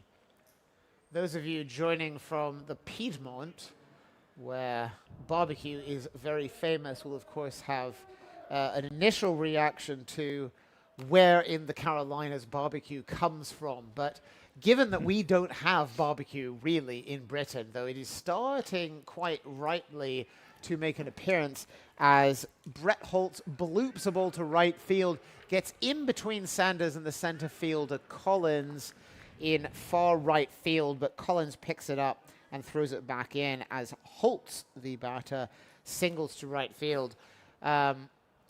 This is something about the U.S. which cooking shows have, I think, revealed is there are a surprising amount to be said about small town food across the U.S. And there are many specialties that are known, but seeing the differences from one town to another and meeting local people, many of whom, and you can probably weigh in on this, to my experience, had never met anyone from England before. It's just kind of a fun way of seeing a country. Blake Dickman squares around to bunt, and Webb fires in an inside fastball, not particularly off the plate, but just more inside than Dickman was expecting. And my guess is that the bulky Dickman has not squared around to bunt much in recent years. He quite likely did not play this year. And joining the Israel national team for the European Baseball Championship, he looks like he's not hurt, but I suspect he caught the edge of his hand as he squared around to bunt. We'd know if the ball had hit his hand because it would be very clear his hand was broken. So it would appear that that is not the case. But trainers coming out to attend to him, which is good. And so we suspect that Dickman will be back in the box. Now, while we have a little conference at home plate, we'll return to this conversation. So tell us some of the more memorable meetings that you had, either with teams or just with people who found out what your mission was in 2019. Yeah, sure. So back in April 2019, I was having coffee somewhere, and I had a Twitter message from the Yankees, the New York Yankees. And you may have heard of them, listeners. Yeah, their social media manager was called Stephanie, and she said, "Oh, Joey, we see you're coming to New York soon. Is there anything we can do to, make your visit memorable?" And I just said, "Can I just put my rucksack in the press box so I can actually walk around a little bit without having to carry it?" So they got me into the press box, and they let me have a free food and everything there. And I sat down next to a gentleman who I spoke to for about 20-25 minutes about baseball in Asia. And as he got up and went away, one of the athletic writers, Lindsay Adler, came over and said, "Do you know who you were speaking to for 25 minutes?" And I said, "No." She said, "Oh, that's David Cone. He's one of the most famous pitchers for the New York Yankees." And I had no idea who it was, but he was a lovely guy, and we had a really nice chat. And obviously then I got on Baseball Reference and realized what an idiot I was for not recognizing or knowing who David Cone was. But yeah, that was just one of the instances of where people reached out very kindly and unexpectedly, and I was able to have access to the type of baseball players or baseball broadcasters now with David Cone that I had no idea that I'd be able to access before I set off on the journey. This is one of the great things about joining a sport from some angle. In your case, pilgrim might be the best operating word. In my case, journalist, where you're coming from a place where it is only a niche sport, if a very strongly growing one, and emerging onto a scene where, in my case, you may know people by name, even a great amount of detail, or possibly from the front of a baseball card, but have never met them. And suddenly you're face to face with these people. And I remember this happening early in my career as I started to meet people. And I would enter press boxes and I'd have to guess it to who people were. And occasionally I'd end up talking to someone and then it would suddenly click and I would think, oh my goodness, that was Jim Kaat, 200 plus game winner for the Minnesota Twins, or one of many other people. I think to begin with, someone messed up with the Red Sox because as I flew into Seattle, I had a message saying that you've got a press pass at the Mariners. And I picked it up, and it had locker access. And up in the press box, everyone was going down at the end of the game, and they said, "Oh, Joe, come along, we'll show you what to do." And when I got down there, literally everyone was naked. And that was something that I really wasn't expecting, to see J.D. Martinez looking like that. Yeah, I soon got my way out of that kind of experience. But that seems to be how they do things over there. Straight after a game, you interview the players in their changing room, and they're just getting dressed.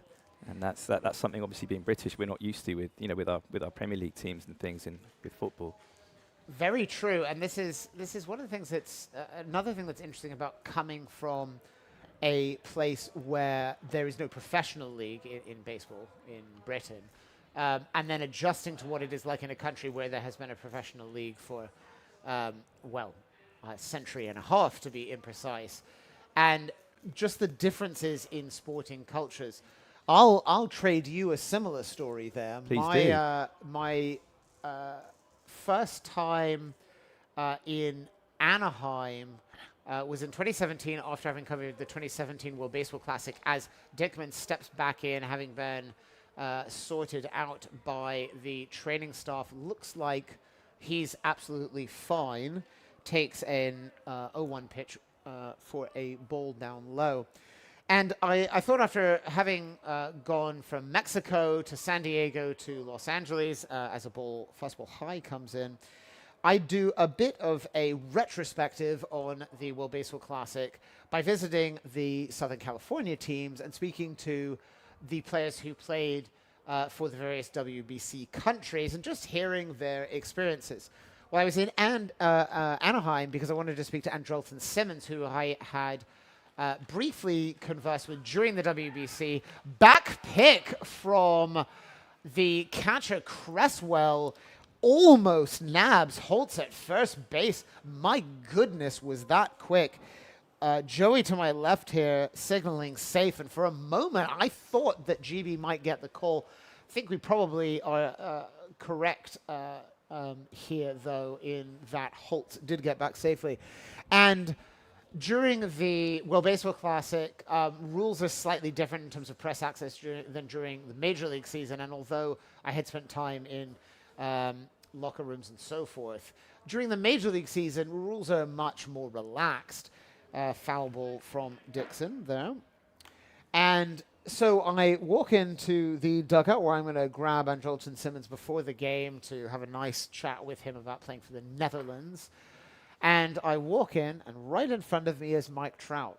And Mike is preparing to go to the shower, but he's not in a hurry, having changed out of his pregame workout. A swing and a miss from Dickman there is a strikeout for Webb. That is his fourth of the day. And so Mike wanders around the clubhouse, talks to his teammates, and then finally heads to the shower. I then managed to conduct my interview. And during it, Trout comes back from the showers. Once again, clothing optional, as is so common in a baseball clubhouse, returns to his locker. Now, of course, there are ways when one is in the dugout to be much more discreet, and players simply just don't think anything of it. But it's a bit of a shock when one is Yeah, it certainly was. not used to it. Certainly was a shock. Cold strike there to the new hitter Nadav Machlin on the 1-0 pitch. Now, going back to your travels in 2019, any other surprises where people just simply couldn't believe what you were doing with your life at that time? What kind of things did people say to you when they found out about? I guess the momentum started from that 2019 trip. I filmed a 60-second video and posted on my Twitter, Baseball Brit, that I was giving up my job and trying to grow interest in baseball in the UK by embarking on this journey. And it was retweeted by Lance McCullers, who is with the Astros. And Lance McCullers retweeted it, and then suddenly a load of Astros fans were messaging me saying, "When you're in Houston, do stay with us, or let's take you out for dinner, or come and say hi at the ballpark." And one of those ladies was called Gina. And a week before I got to the Astros, later in May, Gina messaged me and said, "Oh, my husband and I would love to meet you. Do let us know when you're in Houston, and we'll look after you." And it just so happened that her husband was Jeff Luhnow, who was in charge of the Houston Astros organization. So I got to know Jeff Luhnow and Gina Luhnow, his wife. I had all sorts of access to the Houston Astros. Justin Verlander I got to see before one of his starts as well, studying all sorts of film in the video room. But that was another highlight. It's been interesting seeing the sorts of people you meet, because although being one of extremely few British baseball broadcasters to travel the world, or I should say journalists to travel the world covering baseball, something that I've been doing since the 2010s, there's a difference between being a journalist with a funny accent and someone who's just coming to help spread the good word as Itai Spinoza singles off the 1-1 pitch through the right side. Nadav Machlin, the second strikeout of the inning, one hitter before. So Israel now runners on first and second, Holtz the leadoff runner. And the difference between applying for credentials and then meeting people who say, "Oh, wow, I've never met a British baseball journalist. I didn't even know you had British baseball in the press box," is very different to those running baseball organizations offering to take you behind the scenes and get to know you. And one of the things that really struck me as someone who had done something sort of similar, but on a much smaller scale in going around to international tournaments as a Brit to cover baseball, something that struck me about your experience is that there just seemed to be a tide of goodwill that preceded you and carried you on this journey. The number of stories that I can recall reading from you and from other people, as this ball is blooped to right field, Julian Sanders charges in, nothing he can do to prevent the ball from dropping, but a great job of firing in to the pitcher Webb to prevent a run from scoring. Heads-up play by Sanders there, whom I've talked several times about as a surprisingly agile outfielder first baseman. Great job in keeping Israel off the board. And these kind of stories that you've been telling us just seem to illustrate how warm and receptive people were to your journey. Yeah, it was a real surprise. I didn't know what to expect when I set off on the journey. I haven't had that much experience of being in the United States and Canada. I did go to Toronto at the very end as well, but everywhere I went, particularly really with the minor league teams and the independent teams, people just, open arms. How can we help? Do you need a sofa to sleep on? I think one game I was in Missouri, and a kid had her IB Spanish exam the next day, and her father said, "Come and stay with us in our house," and he kicked her out of her own room and said, "So you can sleep here." And I said, "But she's got a Spanish exam tomorrow." He's like, "No, don't worry about it." So, yeah, I mean, I wouldn't advocate for that, obviously, but yeah, that's the kind of warmth that I was shown. Surprising at times like that. Most unusual meal you ate on your trip? Alligator, yeah, in Louisiana. It tastes like chicken. It was actually okay. It's quite tough, but yeah, there's lots of interesting food down in Louisiana, and that's certainly a place that I'd recommend people go to. Fortunately, there aren't many baseball teams there now, but I had to drive through there on the way to Texas. After a mound visit, Jason Agresti steps in, and Webb fires in a nice tight slider on the outside corner to the right, hitting Agresti. Now, I should say, and I'm glad Joey mentioned that on Twitter he's Baseball Brit. And what I would love is if anyone listening who has any questions for Joey before we let him depart and watch the game at a slightly more advantageous angle than we have here. Any questions you want to ask, tweet me at Extra Innings UK and Joey at Baseball Brit, and let us know what you'd like to know about his trip. 0-2 count now on Agresti as Webb bounces a ball in front of the plate. Bases are loaded for Israel here in the fourth inning, but thus far, nothing on board despite the 3 singles. Sanders with the great play in right field to fire the ball home to in front of the mound to ensure that no runs score. Just before the European Baseball Championship, Joey, you announced a new plan involving baseball. That's right. Yeah, Tell us about that. It's been 6 years since my last trip, and this time it's going to be very similar, but I'm trying to grow interest in the international game. Good. So tell us a little bit more about this as Agresti falls off the pitch. Sure. So next March, obviously, is the World Baseball Classic, which is kind of like the World Cup of baseball, I guess, to put it into a football kind of context. And there's going to be obviously four different groups. Huge global audience, particularly with Netflix streaming it in Japan for the first time. There's going to be lots of opportunities for new people to access the game. Fly ball to right field. It is caught. Joey and I both turning our heads to right field, where we were met by the side of the broadcast booth and then awaited a moment to see what would happen. So Webb does a fantastic job of getting out of that inning unscathed, despite giving up 3 hits, all of whom are stranded, and one of the outs by Sanders, who also prevents a run from scoring by cutting off a ball that dropped in front of him. So we'll keep it here for a little while longer. At Baseball Brit and at Extra Innings UK, we want to hear from you, our listeners. What do you want to know about either Joey's past travels or his future travels? Questions started to come in, but whilst you are sending those in, You want to spread the good news of international baseball, which is something that anyone who knows me and has followed my organization at Extra Innings UK or Mr. Baseball, of course, long preceding my involvement, knows international baseball is just the best thing ever. But I think outside of North America, fans within baseball know this, but the wider population doesn't know this. In the US, it's really only been the last couple World Baseball Classics that have really caught the eye of Americans. East Asia, of course, this is the big event of, well, every 4 years. But there are so many other places that play baseball and so many fans who, were they to know about it, might become fans, that this is a project that could have ramifications in lots of places.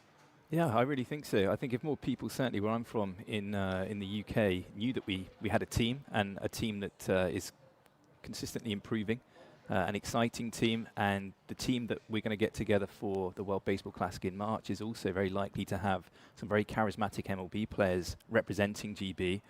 I think it's a huge opportunity to try and grow interest in the sport, particularly, as you mentioned, Gabriel, with there sadly being no London Series next year. I think, we do need to rally behind this Team GB and get more eyes and get more information out there about how exciting the tournament is going to be.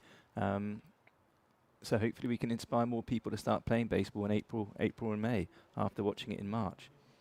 Well, you will certainly have my support in this endeavor, which matches very similarly my hopes for growing the game of international baseball. Is something I've been writing about now for going on a little bit more than 15 years, and watching the game start to flourish in all kinds of places that had seldom seen baseball before, as Quinn Allen steps to the plate for GB, which will send up 5, 6, 7. Quinn Allen, Julian Santos, Chamoy, Christopher. And speaking of the WBC, Joey's just mentioned the GB team that will be there, which of course has featured in the past a current Seattle Mariner, but until a few weeks ago, #1 Seattle prospect Harry Ford, who is an ardent and passionate GB player who debuted in 2023 at the European Baseball Championship and electrified fans in Brno with his incredible performances. A variety of other players, including 5 who are here from the last WBC team playing on the squad here in the European Baseball Championship, as the 2-1 pitch is bounced foul from Allen. The WBC, of course, does not have just GB representing Europe in its 20-team field. But, of course, from Europe alone, an incredible class of teams remaining in the tournament after having mostly arrived through qualification. Next time out, in addition to some of the more obvious countries from East Asia, North America, and the Caribbean, we will have, well, here's the full list of European teams. Czech Republic, Great Britain, Israel, Italy, and the Netherlands. Can you imagine only, well, let's take it back to 2019, having had 5 teams from Europe remaining, not even having to qualify for the World Baseball Classic, Joey, as, and I'll let you answer that in just a moment, as Itai Spinoza on a 3-2 count ranges all the way to the edge of right field territory to haul in that foul ball. It's incredible that Europe has 5 teams. And that's one of the reasons I'm starting this next trip here, because I knew those 5 teams would be competing in March, and I knew that they're also competing along with, the 16 teams are competing here, aren't they? So along with 11 other teams, they're here. And I'm really looking forward to our group next March. We've got the USA, which is going to be huge in terms of the amount of eyes watching GB baseball. That's going to be promoted really heavily in the United States. We've got Mexico, who bring such a wonderful flavor in terms of their fans and the passion they have for the game. We've got Brazil. And then I also believe we've got Italy, who, of course, we could see later in this tournament here. Indeed. And I think there's a couple of teams there that we've got a really good chance to actually beat in that tournament. And that's why I'm here, really. It's just to try and learn a little bit more about these teams, but also international baseball itself and Team GB. So this pool that Joey mentioned is in Houston. And if you want to try great barbecue, Joey, and now I suspect, and if I recall correctly, you did indeed do, as Sanders takes the O2 pitch, bounced well in front of the plate, that there are two competing areas for the great culinary achievement that is barbecue. And Texas and the Piedmont area of North Carolina are kind of the two poles of different styles of barbecue. As Sanders bounces a ball, it's fielded in fair territory, but Sanders felt that it was going to be called a foul ball, having hit off of his foot, and indeed it is. So the new pitcher I should mention, just entering this inning, is Ivry Margolin. Margolin, a left-handed pitcher, retires Allen quite quickly, F8, 1-2 now on Sanders. So Houston will play home to GB, but also to Israel, who are hosting Pool C of the European Baseball Championship in Novara, and won the team's first game last night, as this ball is high and outside, 2-2 to Sanders now. So this plan of yours to just grow the international game is obviously oriented around something that we have in common, which is a patriotic sense of support for GB baseball, which it would be impossible not to have, as the line drive to third base is caught by Isaf Löwengaard. And so Löwengaard holds that one in, 2 down, and Chamoy Christopher up. Will you be traveling to places outside of Europe as part of this, or is it primarily European focused, or is it a logistical matter where you'll get to as many places as you can, but realistically the whole world is a lot to cover? Yeah, it's really a three-parter, I guess.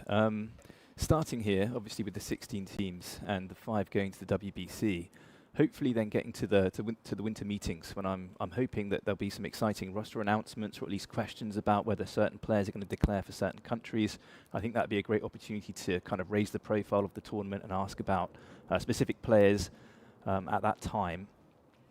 But then, yeah, building towards March, and as I said, I'm already got my flights booked to Houston, the hotel and everything, and also got hotels booked in Miami in case we make it to the later knockout stages. And if we don't, I'll still go there anyway to experience, to experience the action. But having lived in Korea, and my uncle's Japanese, it's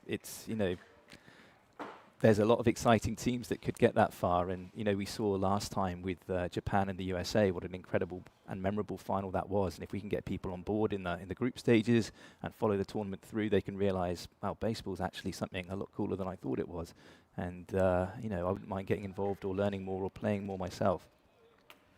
2-2 count here to Chamoy Christopher, who's batting from the right-hand side as a switch hitter against the left-hander Margolin. And something that we saw in the last WBC in particular is that fans were turning out for basically any matchup. There were some that were clearly marquee from the fans' point of view, but GB developed quite a cult following, even amongst Americans with no particularly obvious connection to GB. And the GB contingent became really quite well known for having a strong cheering component. But something that happened as a result of the win against Colombia and the incredible performances against Mexico and the United States, as Chamoy Christopher takes back-to-back balls to walk down to first base, is that GB showed that it can compete on the national level. And this leads me to a question from Drew Spencer, who was the manager for GB at that time, who's asked, GB is now ranked in the top 20 and headed northwards, I'll add to this question, and a reigning silver medal program at the European Baseball Championship. Are people still shocked when you say you're British and you love baseball as they were in 2019? That's a great question, and yeah, it's really nice for Drew to send that in. I saw with the most recent rankings, I believe we're up to 17th now, which from when I first started following baseball is a huge improvement. And that's obviously down to a lot of the work and effort of Liam Carroll, who's of course the bench coach here, and Drew, who did did such an excellent job, and now with Brad. But It's a good question. I'm not sure if there's more interest now in international baseball than there was before. I still find personally that when I speak to my school friends, I'm back in Portsmouth now. It's the first time I've lived in England for well over a decade. And they still are surprised that I'm into baseball. Are you still doing that? Why are you spending your money on that? Why don't you buy a house and a car like all of us and get a wife and have some kids? Like, what are you doing with your life? But yeah, for me, it's so relaxing watching baseball. We've got this game here, 3-4 hours. It's looking like it's going to be a beautiful day. Speaking to all sorts of fans behind home plate in the build-up to the game. And I really do think it's something that a lot of people in the UK would enjoy if they just were a little bit more open-minded and had something like the WBC to kind of focus their attention on.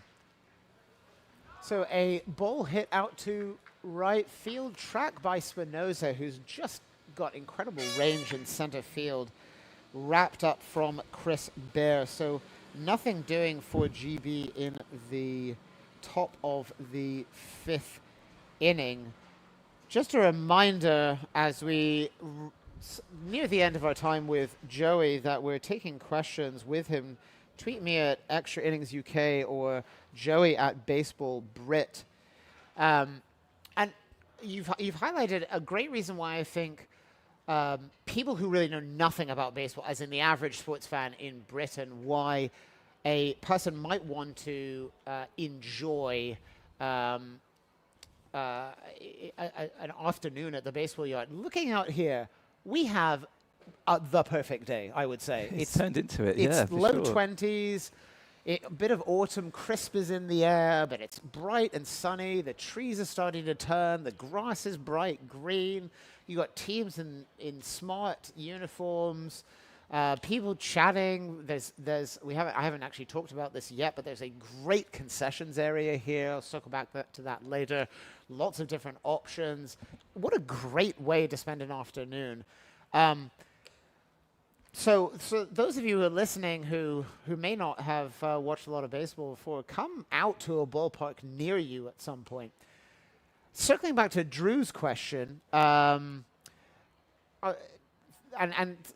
redirecting it in a slightly different angle, when you're at baseball fields, though, outside of GB, a place that you've come back to now after some time away, are baseball fans surprised when you say you're British and that you love baseball? Yeah, I mean, going back to Drew's question, it's a tough one to answer because I haven't been back to the States since that 2019 trip, and that would really be the best place to kind of test if I still have that shock. People, oh, you like baseball, but you're British.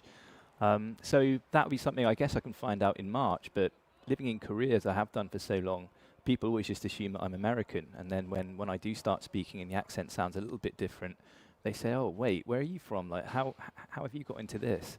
So, yeah, in answer to Drew's question, I don't think I'll be able to know until I return to the USA.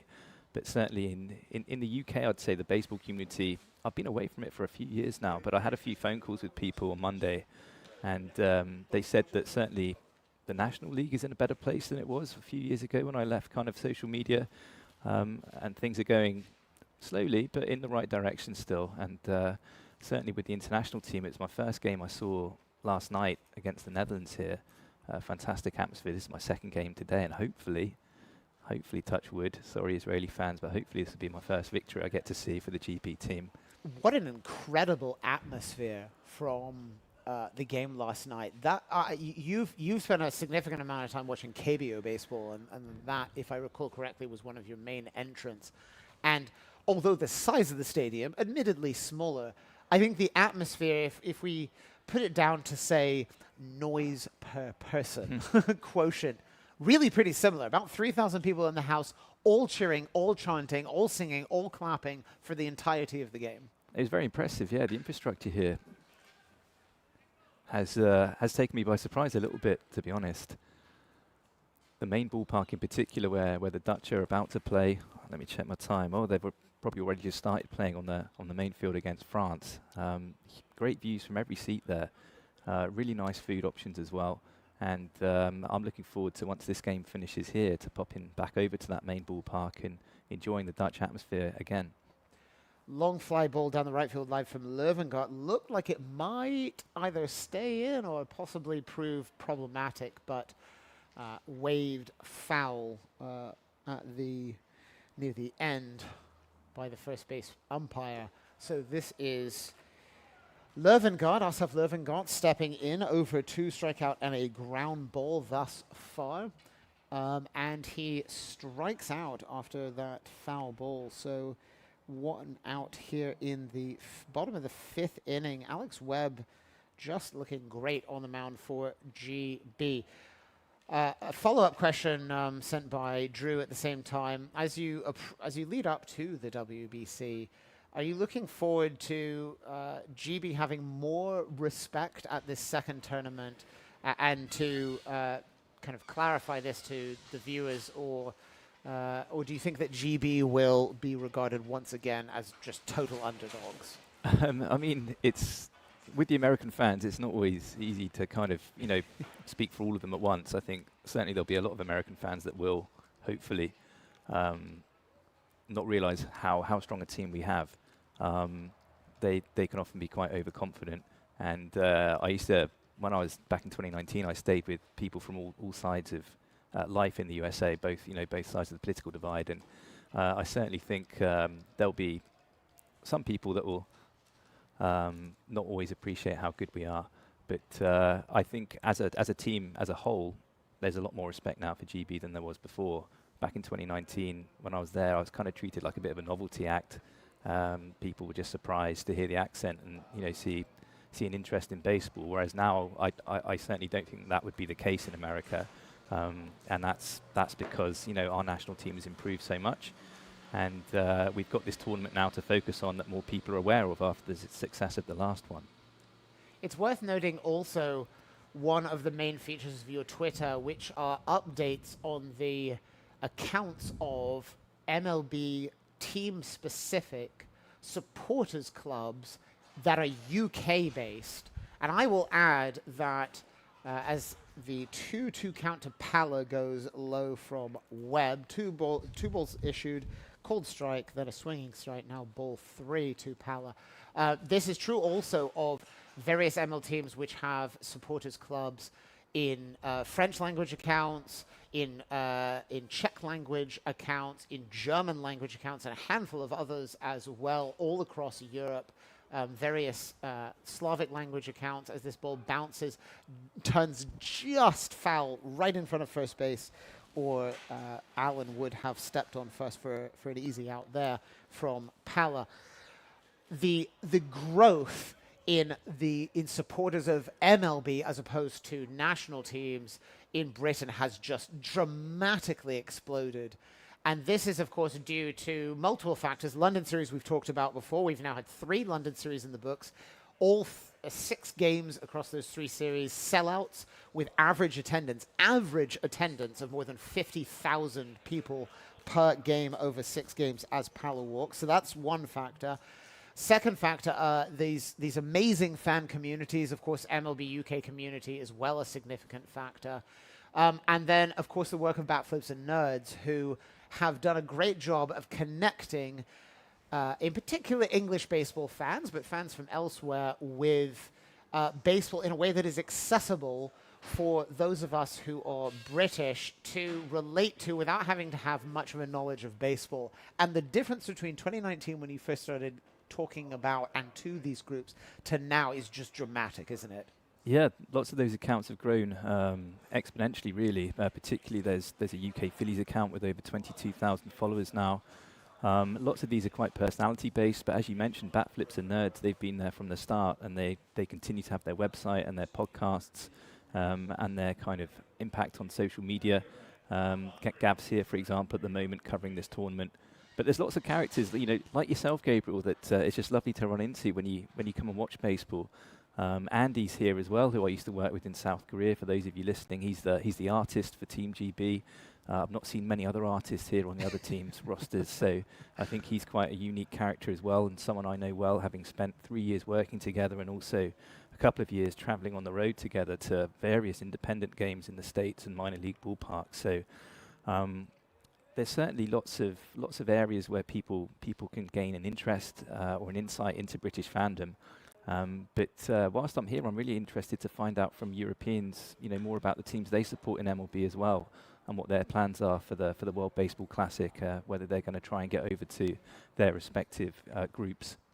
So those of you who may be watching this on delay or haven't had a chance yet to get your questions in, please send them over the course of a few days. And if you're here, tweet Joey at Baseball Brit and myself at Extra Innings UK. I'd echo the fact I just love meeting the people who've come to watch and enjoy this. Joey in particular, who won't be behind the mic as I will each game. Great person for just to chat about baseball, and as he's just said, wants to hear from you as this ball bounced through the shortstop hole. Nick Wood makes it look like might have a play on it, which is incredible considering the distance he covered to try and cut that off, but instead it's a single for Zev Moore, his first hit of the game. So as we wrap up, Joey, there's just a lot happening on this side of the pond, as we call it in British English, the Atlantic Ocean. I'm not sure how well that translates across other European countries, but I think Americans have probably heard this phrase before. There's so much happening here. Baseball seems to be growing. We focused more on Britain, but earlier in the league I talked about a little bit about the growth of the Israel Baseball League, and I'll talk a bit more about that before day's end. And there are many, many other leagues here which are growing, and some are reaching heights that they never have before. And Alex Webb will take the slow stroll back to the dugout after a superb performance for GB. So there's much to be excited about, particularly for European baseball, as we head to the World Baseball Classic. Final thoughts from you, Joey, as you head off back into the sunshine to enjoy the game and get to chat to a variety of people instead of just to me. Final thoughts, I just can't wait to watch more of this tournament. It's only day 2. There seem to be some really, really strong teams here, really passionate fans.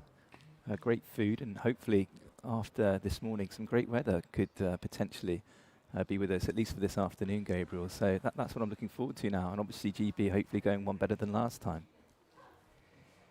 Well, for those of you tuning in who are GB fans, and I've noticed, in fact, quite a few, I believe, parents have been following along. So hello to the Collins, Cresswell, and Ward families. We have plenty of baseball ahead, whether you're a GB fan, Israel fan, or you just love international baseball, as the two of us do.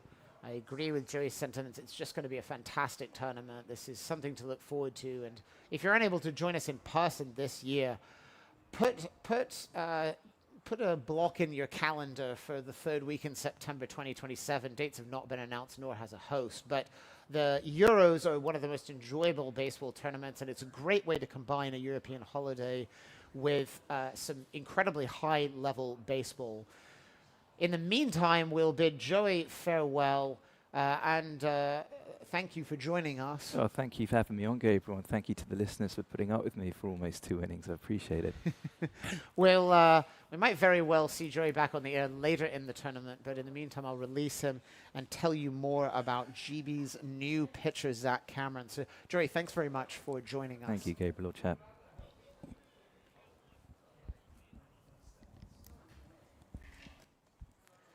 So the new pitcher is number 60, and it's the right-hander, Zach Cameron. Graduated from Niagara University and signed with Ottawa in 2025 to make his pro debut.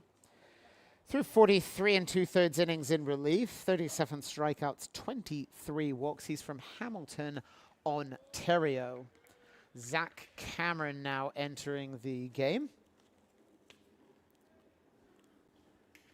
He relieves Alex Webb, who finishes the game here in the 5th inning. And the first pitch comes in from Cameron. Low for a ball. Great to have Joey, the Baseball Brit, on with us. And I hope, particularly if you aren't a GB supporter, that you felt the spirit of his enthusiasm even if you do not share his loyalties to one of the two teams on the field. I certainly myself always try to remain neutral. It's impossible, as you've worked out given the accent, to be totally neutral, but having been broadcasting since 2002, I've seen a lot of teams in a lot of places as this ball to Holtz is fouled down the left field line, bounces over into the field across from where we're sitting. That'd be to the left of the first base side. 2-2 count now to Holtz from the new pitcher, Cameron. One down in this inning, runners on first and second, and this ball is hit hard to left field, but line drive tracked down in left field by Matthew Ward. Looked like it might give trouble, but I wonder if the wind might have pressed that ball down slightly. So runners remain on first and second in the threat. Israel still trying to score in this inning. 5-0 GB. The new pitcher, Zach Cameron, coming in for Alex Webb.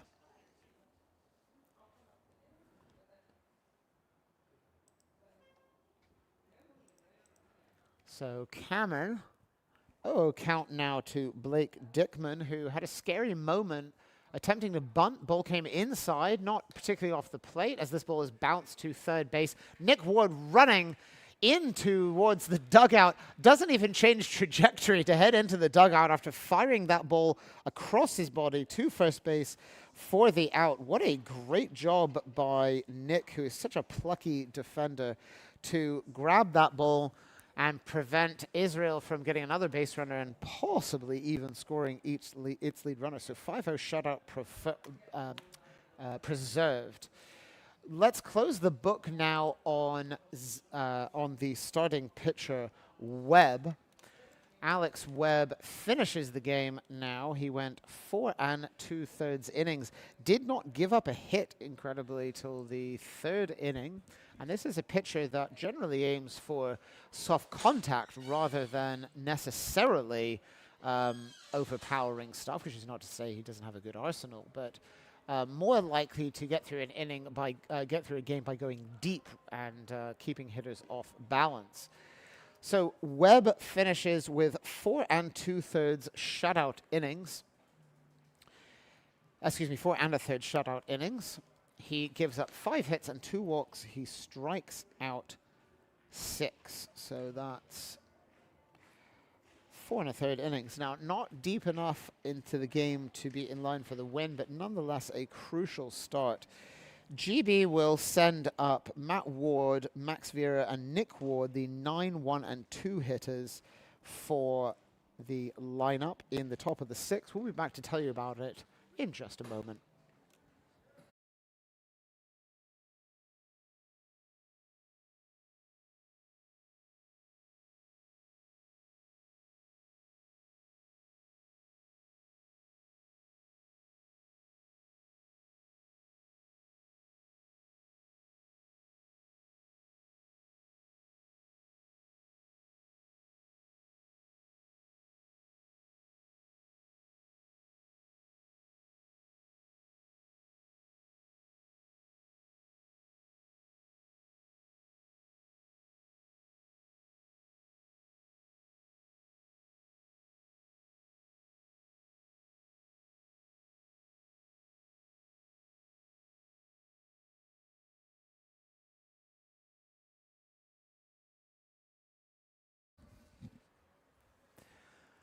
We're back here for the top of the 6th inning. Matt Ward, Max Vera, and Nick Ward up. Matthew Ward making his debut last night, pinch hitting in the 9th inning. He's 0 for 2, but has reached and scored already today. Takes a big hack at the pitch from Ivry Margolin, who entered last inning, induced 2 flyouts and a line drive, walked a batter in his tournament debut. Margolin, a Cypress College player. This is a one of the California Community College Athletic Association teams back in 2022. He's from Misgav, Israel, one of an increasing number of players who've spent their entire baseball career playing in Italy, with the Israel Baseball League now expanding to multiple levels, senior national team, senior level. That means adults. For those of you who are not used to hearing that term, and then age bracket leagues as well. Called strike on the 3-1 count. Now to Ward.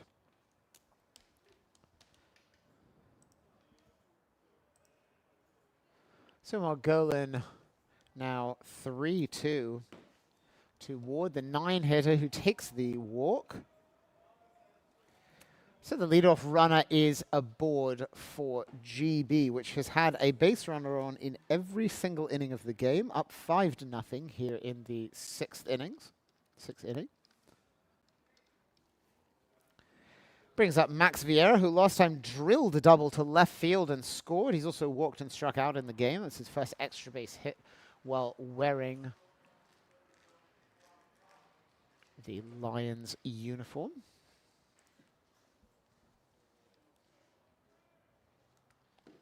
So Margolin fires in, misses outside for ball one.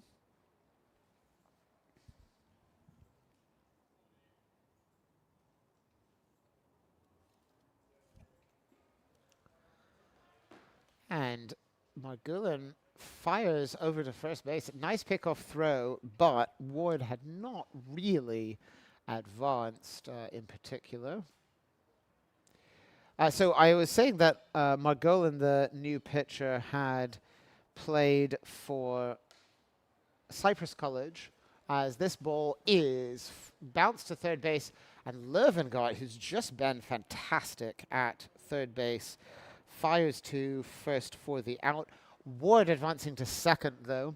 After having pitched for Cypress, then moved on to Park University Gilbert. So this is a multi-campus university with one campus in Gilbert, Arizona, where in 2024 he pitched at the NAIA level. Now, hard to take much from ERAs from this Southwest U.S. conference, as the Bulls notoriously travel very far out in the desert. Struck out 40 in 48 and a third, 21 walks. So good control numbers there for Park Gilbert. Member of the California Pacific Athletic Conference, representing the Pacific part, if you will, of that conference, as Nick Ward is plunked on the 1-0 pitch, and GB now has runners on first and second.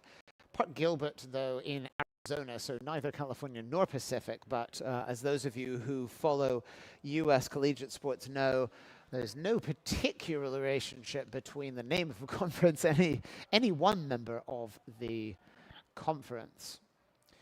Margolin, however, debuted with Israel at the 2021 U18 European Championship. Despite only being 15 years old at the time, he fanned 13 in 8 innings, beating Lithuania and lost to Italy. What an incredible effort by a young Israeli player in that. As a curveball low starts Will Cresswell. Cresswell last time RBI to left field. Also struck out and singled in the game. He's 2 for 7 with the sacrifice fly and 2 RBI in the tournament thus far. His first for GB. Fastball right at just below the belt level, taken for a strike. Cresswell, drafted by Toronto in the 18th round of the 25th draft, the 25 draft, after graduating from Washington State University, for whom he had a big spring campaign this year. Got into only 7 games this summer, but will be back in the Blue Jays organization next year. So an up-and-coming prospect for GB, which of course graduated another catcher from prospect rankings this month as Harry Ford called up to the majors for Seattle. Electric performance in 2023 as Britain's catcher. 2-1 count now to Cresswell, who takes the 1-1. Margolin fires back to second. Once again, Matthew Ward not really going anywhere.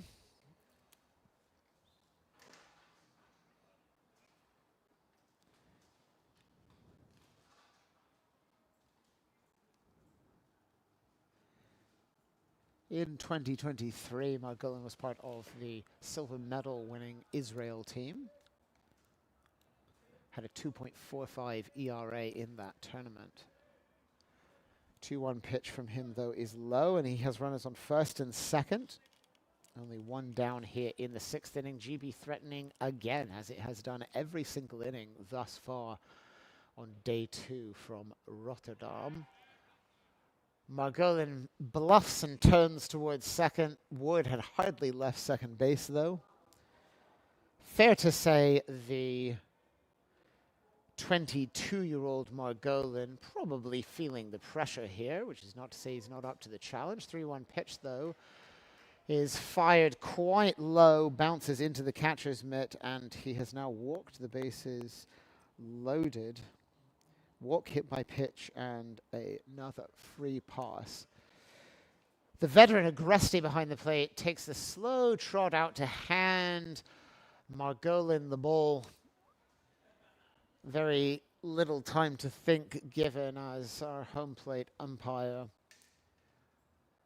walks out to the mound to pull them back. That's Marek Vichar, first base veteran, the Edwin Luisa, who we've seen it, well, countless tournaments thus far. Third base umpire is Nathan Pullis.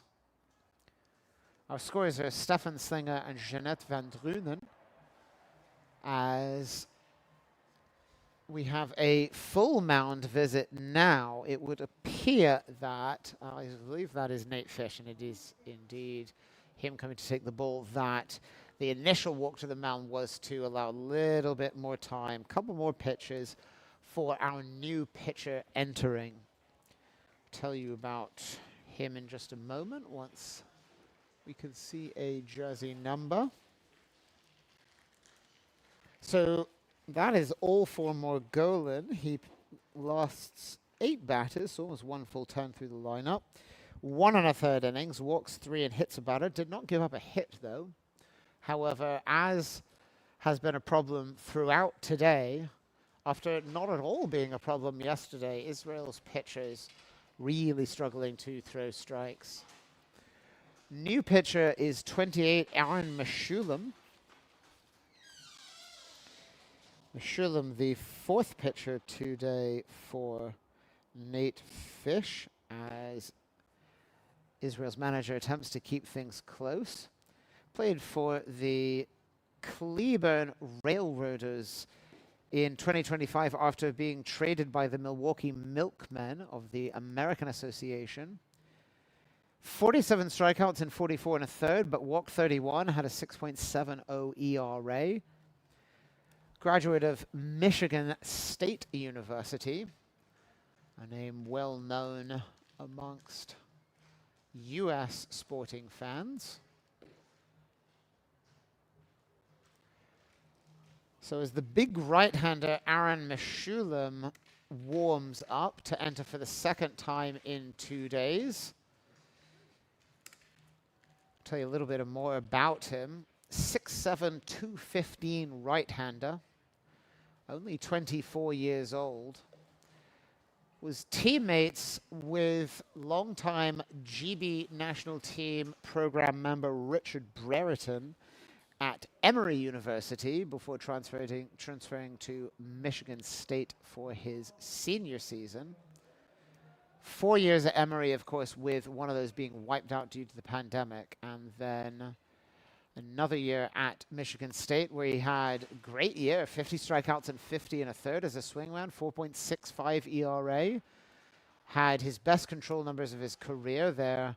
Only walked 12 batters unintentionally in 50 and a third innings, which is only around 3 per 9 innings, doing some very quick mathematics there. 1-0 count to his first hitter, which is Charlie Collins, 0 for 2 with a walk today after going 2 for 3 with a walk yesterday. So Meshulam returns to the mound for the second time in 2 days, relieving Margolin here in the 6th inning. 2 runners on and a big swing and a miss on 1-1 by Collins.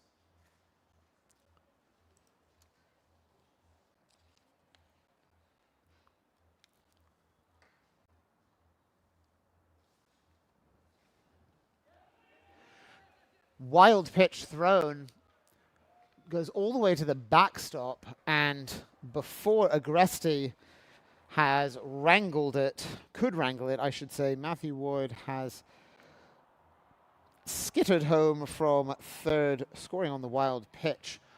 Both other runners advance, so that's Nick Ward now on third base, Will Cresswell on second. 2-2 count now to Charlie Collins. GB adding its 6th run of the day against Meshulam, who stands ready and fires in. Nice fastball and cold strike 3 right at the belt, on the black, or possibly just on the left-handed side of the plate. Great fastball from Meshulam. Nice looking pitching there from the Michigan State and Emory University right-hander.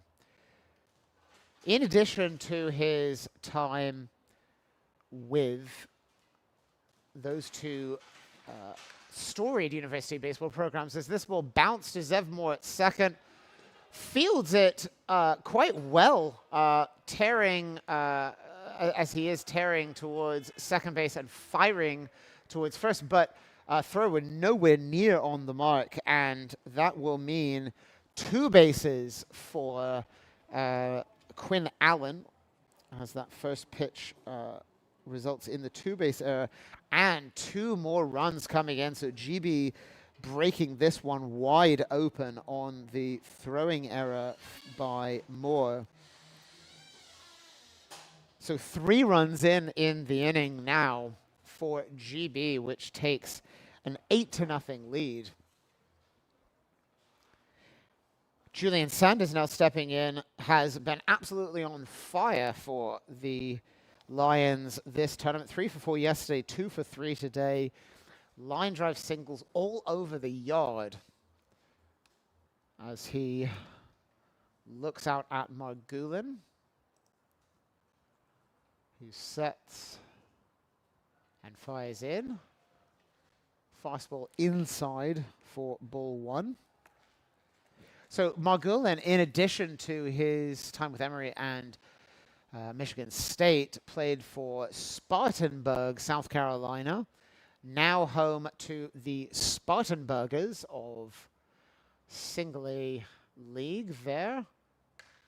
And this ball is driven on a line to left center field. Could it go? Not quite. Lands on the warning track. 1 bounce to the fence. This is a long drive for Julian Sanders, as far as we've seen him hit the ball, but unsurprising for the Claremont Mud Scripps all-time home run leader. Double, scores another run. GB now up 9-0 and showing no signs of slowing down here with 2 outs against Meshulam. Great swing by Sanders. Their line drive on 1 hop to the wall. And if that ball gets by Itai Spinoza in center field for Israel, you can immediately tell that it has been hit a long way, because Spinoza has been getting to absolutely everything over 2 days, covering center field as if he is the only outfielder out there. Which is not to say that he, in any way, suggesting that the other 2 are not worth their spots in the starting lineup. It's just that Spinoza has just been remarkable in the ground that he has covered. So Sanders crushes that ball likely a double that is somewhere around 380, 390 feet. However, Christopher here against the new pitcher strikes out on 3 pitches against Meshulam. So his third K of the game ends the inning, but not before GB has scored 4 runs on on 1 hit, the Julian Sanders RBI double. There was 1 error, and Sanders is left stranded, so GB up 9-0. We'll head into the bottom of the 6th in just a moment.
We return to the action here, bottom of the 6th inning. Great Britain having extended its lead, and now we'll get the very quick out off the bat of the leadoff hitter Nadav Machlin, who pops out to Quinn Allen at first base. It's one of those where it's got the trajectory of a line drive, but the speed and spin of a pop fly. Little trouble for Allen at first base. And Itai Spinoza steps in against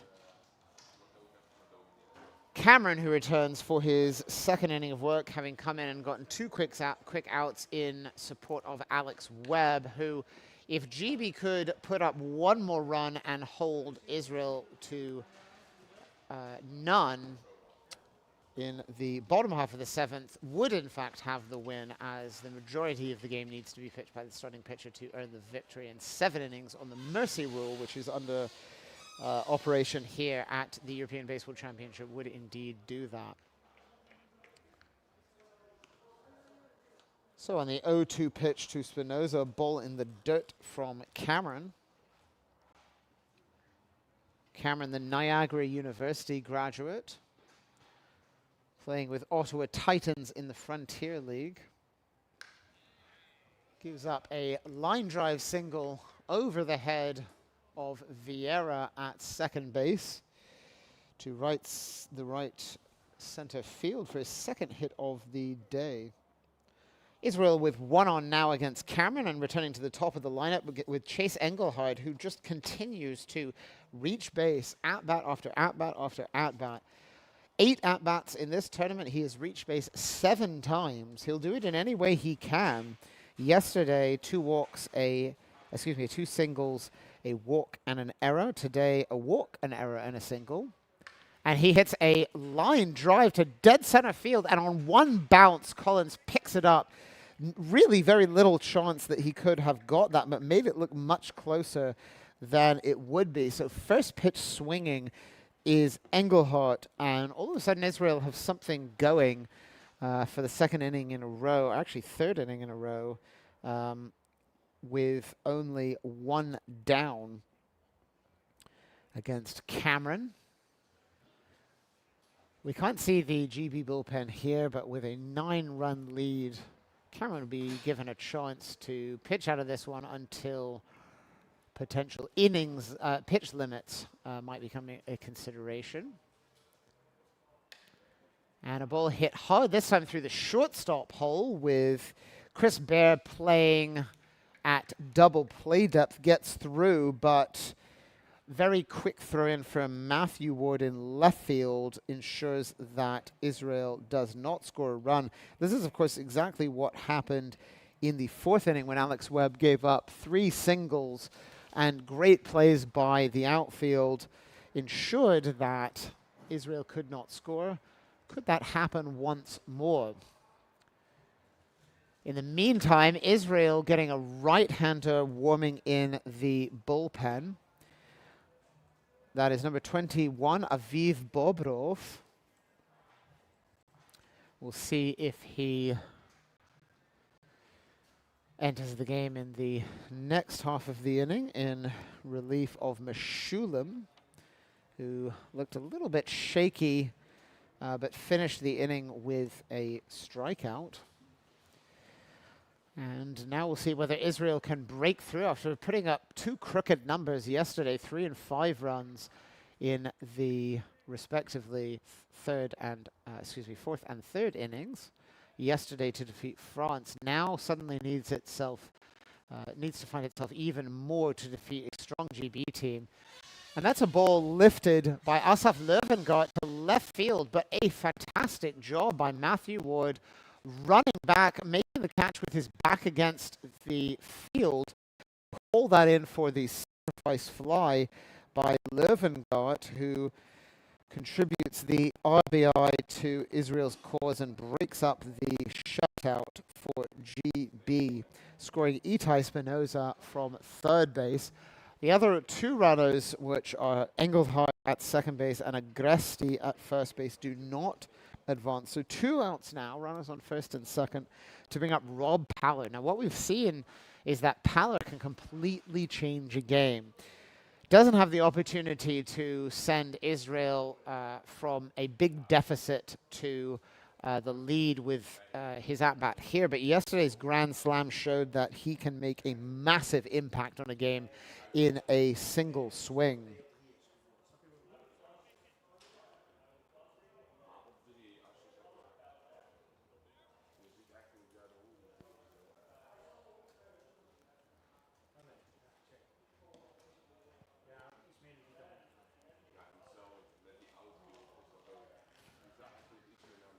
Great to have many of you sending in thoughts and comments, questions, and even pictures to Extra Innings UK, where you can find me, not technically my personal Twitter, but for my organization. Easiest way to get a hold of me, though, as I'm running that in conjunction with on-air coverage for BaseballEurope.tv.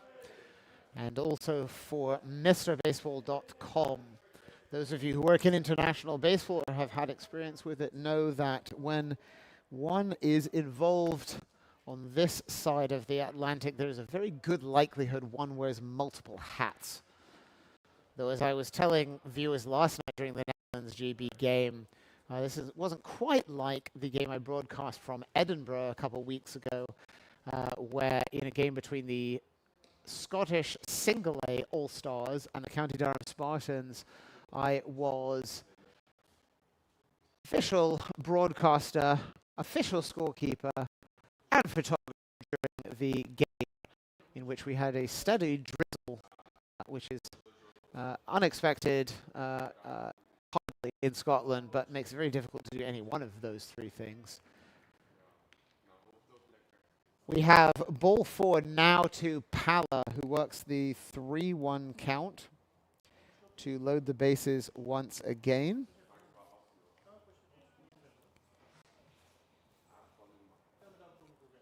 So Cameron on the mound, a teammate of Matthew Ward, the left fielder for GB for 5 years at Niagara University. most people know that the college baseball, as it is called in the U.S., university baseball in British English, is a big part of the scene there as that ball bounced to Vieira at second base, who fires on to Allen at first base to get out of the inning with only one run across. More on that in a moment. But Canada also has a strong university baseball system, and quite often those players go on to represent various countries in European and international baseball. GB always having a handful who have experience in the Canadian university leagues. But returning to this half of the sixth inning, Israel does finally break through, but once again, for the second time this game and in 3 innings, leaves the bases loaded. Scores 1 though, so Israel now down 9-1. We'll have a new pitcher on the mound in a moment, but we'll take a quick break and tell you more about him in just a moment.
So we return here to action in beautifully sunny Rotterdam.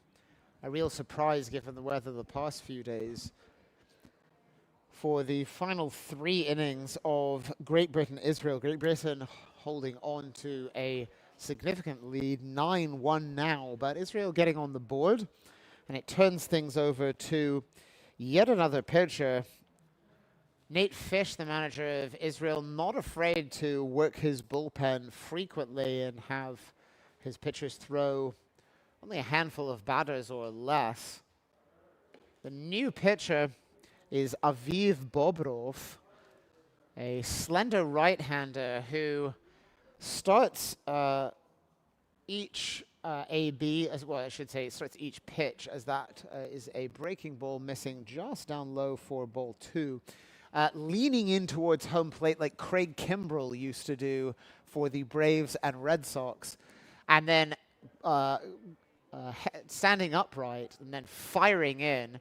Doesn't have quite the velocity that Kimbrell did on the mound, but more than one would expect from his size. Not listed on the roster as that 2-1 pitch, despite the framing by Grasty, is called ball 3. Guessing that he is about 5'10" or so. Nice fastball there on right on the knees on 3-1. Great pitching there from Bobrov. Raised in Shekania, Israel. Increasing number of pitchers coming out of Israel and working their way up through the U18 and U23 Israel national teams. Really becoming an important part. And the commentary around the various national teams in international play over whether it's better to, how to construct a roster, let's say, often singled out Israel for early on in its improved play in the WBC period, 2019 onwards, 2017 onwards. Of having minimal players from one location, But what it has shown is this is a great way to build a program, as this ball is skied to right field and will drop by Matthew Ward. Nice double down the right field line, and that is his first GB hit. So congratulations to Matthew Ward for his first base knock there. A long double down the right field line. You could tell from how long it took me to actually announce it that it traveled quite a long way before dropping down. This, of course, moves Chris Bear over to third base. So returning to what I was saying about Israel, and what's been really impressive is having built a league totally from scratch, mainly over the last less than 10 years, with its origins in the great and storied one-year league some years ago now. Israel has shown that it is possible to build a baseball league and national team from scratch. What an impressive thing to be able to do. And it's in part because the team has maximized every connection that it's made and ensured that the organization is run professionally, regardless of how big it was to start. I've always found that it was like interacting with any top team. This ball roped a long way to left field, where Dickman holds it in after a long run, but the sacrifice fly by Max Vieira scores Bear, and while Matthew Ward will stay at first base. So another run in for GB. It needs one more to put this into mercy rule territory, and that run is Nick Ward. It would, of course, have to retire Israel, one without scoring in the bottom of the seventh. Easier said than done.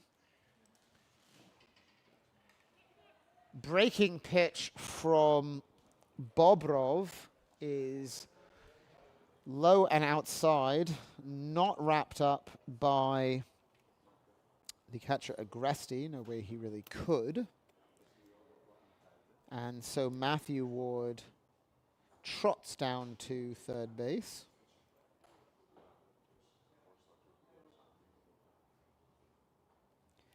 So 1-0 count to the dangerous Nick Ward.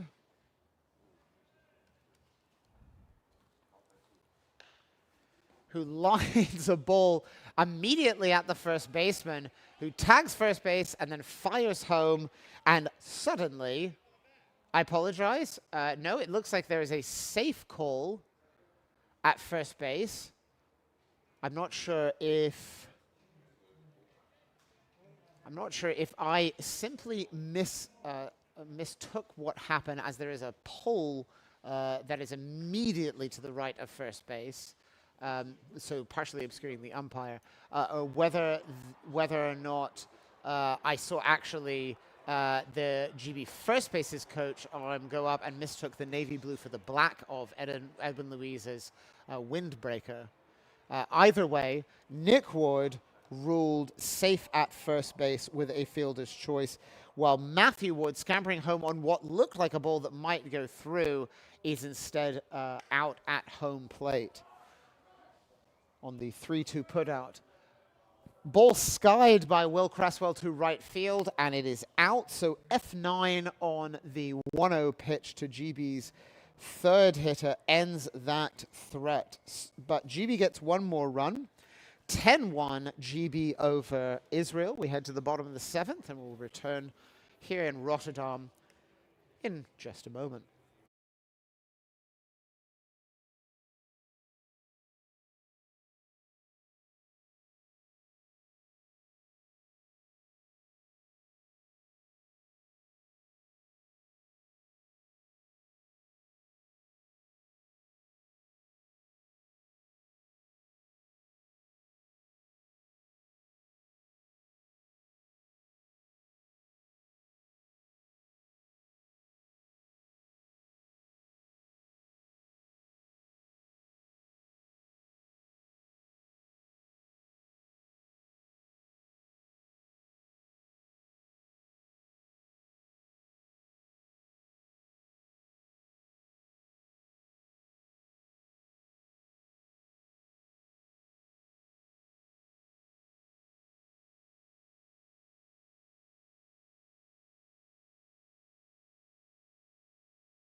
We return for the bottom of the 7th inning here at Field 2 of 4 at Neptunus Familiestadion in Rotterdam.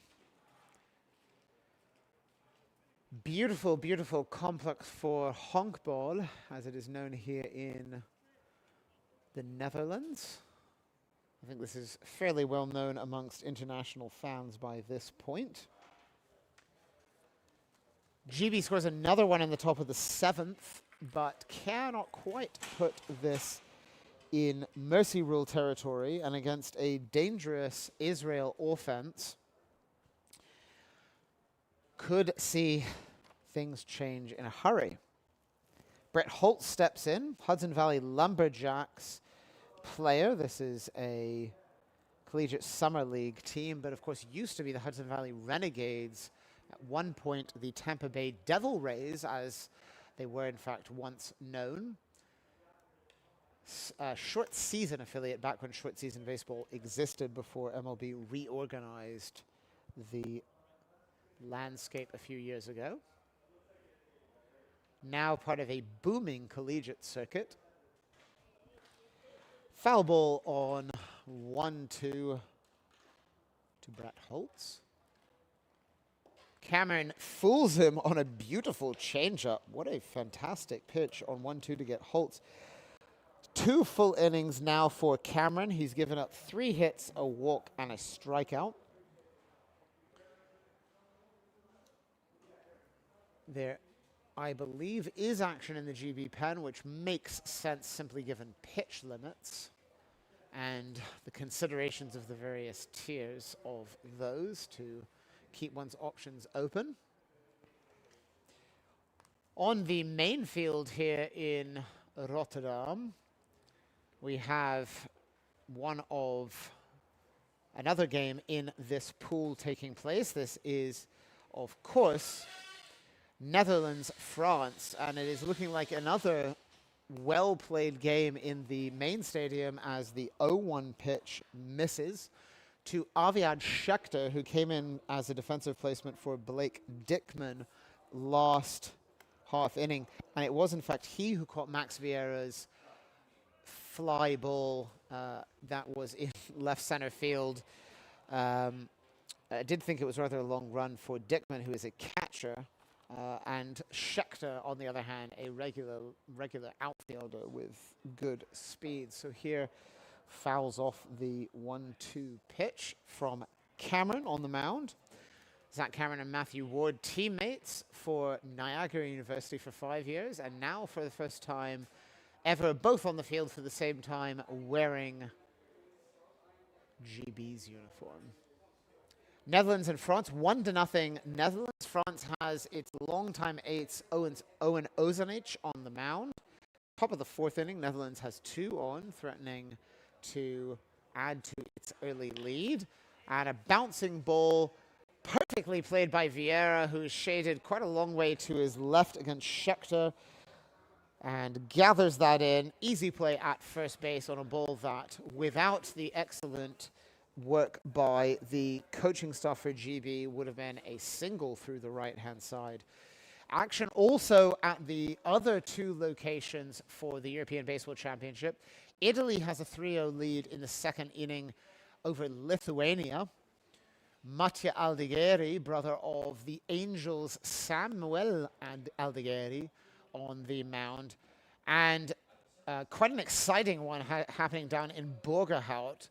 Looks like it is going to be a slugfest down there between Hungary and Belgium. 4-4 in the 5th inning. The 2 teams have combined for 17 hits and 5 errors.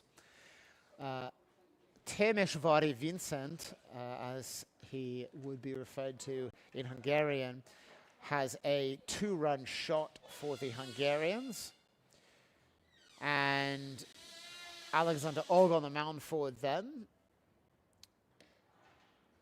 Meanwhile, the Belgians' longtime veteran Kevin De Smet on the mound, and a home run for Dennis de Kvint. So a home run for each side, plenty of action. That is going to be a fun one to keep an eye on this afternoon.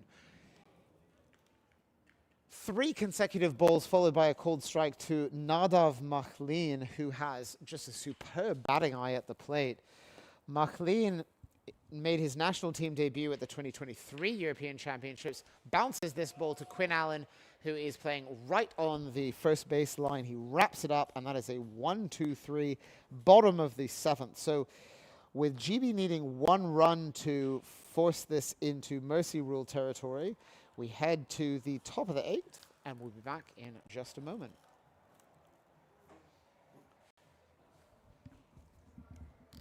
Right, let's score 1 run.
Welcome back to Rotterdam here. GB has a 10-1 lead, and fortunate enough to have another guest on here. I'm joined by Andy Brown, official team painter for GB. Thanks for joining us here in the booth. Thanks for having me along, Gabe. Appreciate it.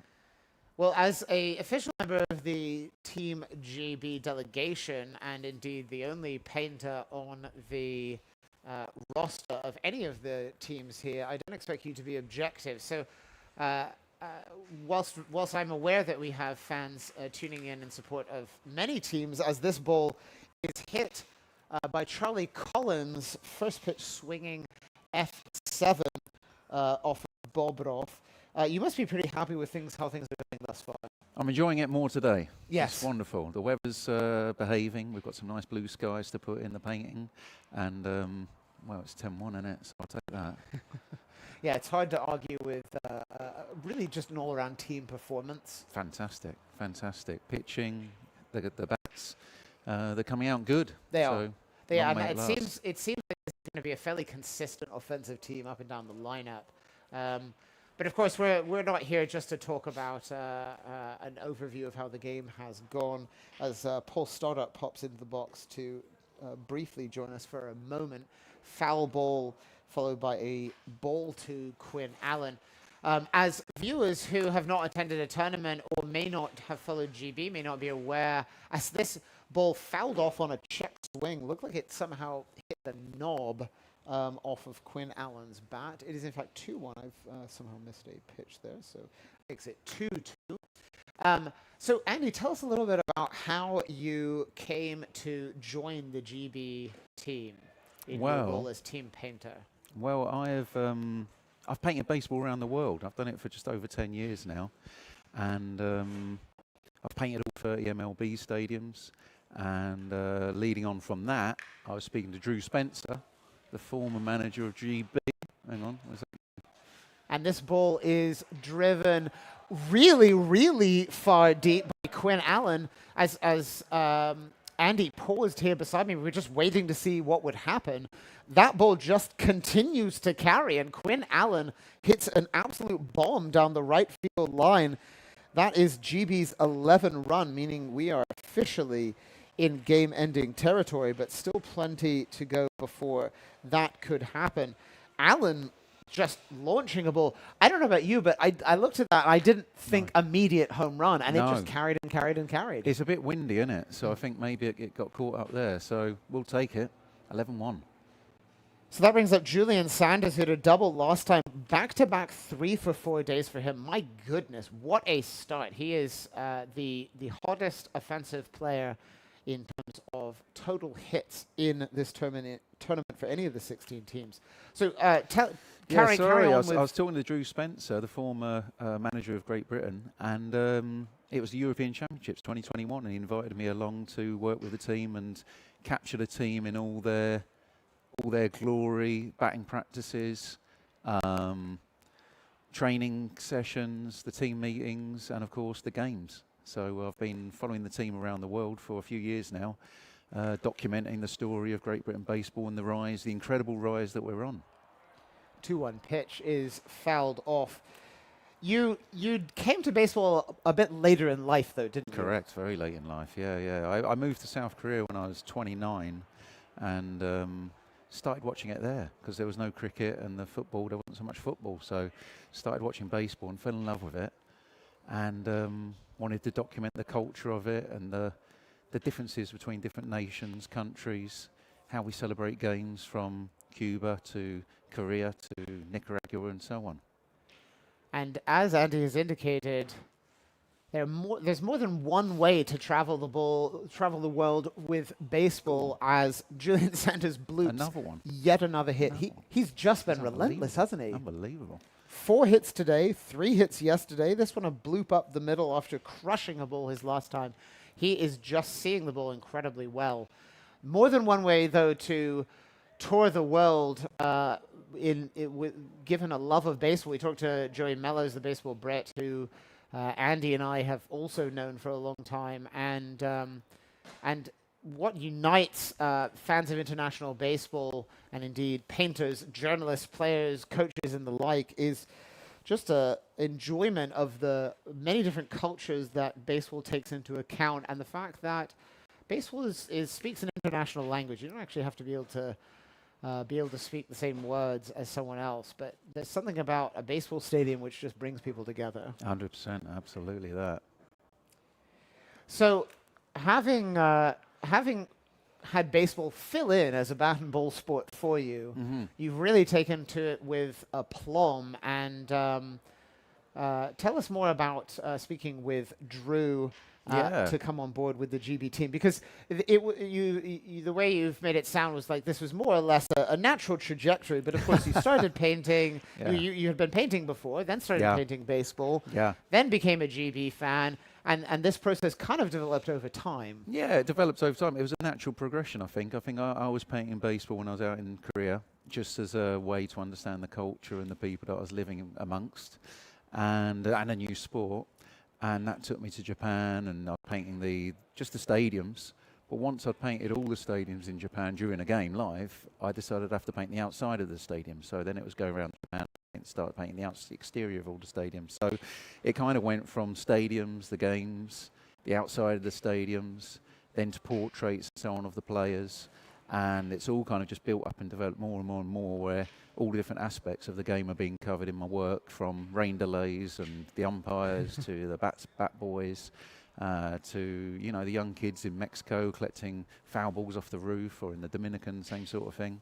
So it's covered kind of all different aspects from the street, from Hall of Famers like David Ortiz, to everybody in the stands. And speaking of David Ortiz, you had a book come out recently, I did, yeah. which featured Big Papi along with others. did, Tell us a little I bit did. about that. That was in the Dominican Republic. I was invited to make a book over there. It was 103 paintings of the culture of baseball in the Dominican, which is a massive sport over in Dominican. So it was painting in the colmados, the corner stores, people watching baseball, people on the streets playing baseball for Tia with a stick and a bottle top, on the beaches, and to David Ortiz himself. So that was the year he got inducted into the Hall of Fame. So he'd just been inducted, and I was invited along to go and make a painting of him. So that was quite an honour, and it's amazing where a paintbrush will get you. Indeed. I've thought the same thing about a pen and a microphone as that ball lined off Asaf Löwengart's glove. at third base. Now, immediately before that, after walking, Chamois Christopher was erased and traded places with Chris Bear, who reached on the fielder's choice. And then this ball hit by Matthew Ward, which could go either way, could be an error or a hit. Home Julian Sanders. So GB now 12-1 score. Runners on first and second now as we turn things over to Max Vieira at the top of the lineup. And as Andy is indicating, baseball is so much more than just the action happening on the field, as a huge cut by Max Vieira on the 0-1 pitch results in a swing and a miss on that high fastball from Aviv Bobrov. And it's about the love of the game in so many other ways, as a breaking pitch is fouled off by Vieira. Now, tell us a little bit more about your approach to painting particularly a baseball game, as opposed to some of these other aspects you've mentioned, because it's a lot different than myself as a photographer, and you're watching streaming and so forth. More on that in a moment, as this ball is lined to deep right field by Max Vieira. RBI double, his second of the game. Great swing, and GB is breaking this one even further open now. So Max Vieira with another double, his second of the game, moving Matthew Ward over to third base. So now allowing you to answer this question after that great swing by Vieira, tell us about this approach of painting the game. Yeah, so I paint the game as it progresses. So I'll try and capture the pitcher on the mound, the fans in the stands. If there's a mascot, I'll try and capture the weather. So today we've had dark, stormy clouds. We've had nice blue skies. So I try to capture it all, and including like moments of history. So today we've got Brad Marcelino, Team GB's, Great Britain's manager, and hopefully this is going to be his first win as Great Britain manager. So I've got him in the painting next to Liam Carroll. So I try and capture the moments, the history, the culture, the atmosphere, but also the feeling. I want it to be that you can look at the painting and you can sense the emotion and the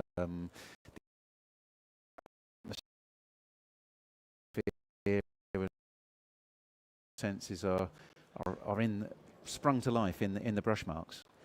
Those of you who have seen Andy's paintings online or in person can attest to the fact that Andy has an amazing ability to paint a game with the painting representing the entire game as a whole, and yet when looking at it, one knows what the painting is about. It has a character which reflects that game. I've been at games with, my goodness, how many stadia have we been to together? I don't even know. MLB London, we've done that a few times now. London Series games, 2023 European Baseball Championship, yes. All kinds of other things, everything from World Championships to lower level play.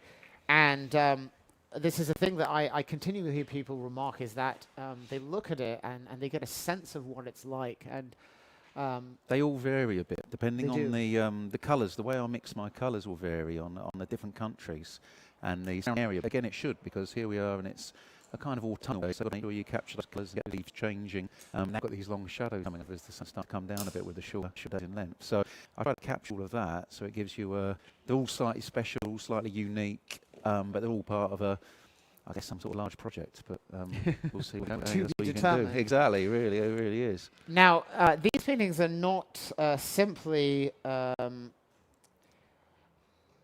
the work of a project to be determined, as this ball absolutely annihilated by Nick Ward. Edwin Louisa signals that ball is gone by the time that Nick Ward is roughly half the way down first base. That was an absolute no doubt home run, Andy. Three-run shot. Always tough when one carries over from the bottom of the lineup to the top.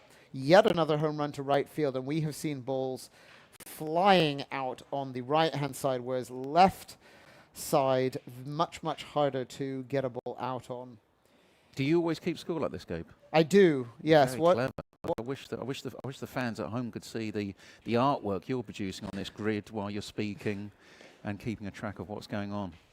I had my very first, if you will, job in baseball came when I was 10 years old. I was named official scorekeeper for my high school baseball team in there you go. America. And having been taught by my dad to score, as my dad never went to a baseball game ever without scorekeeping.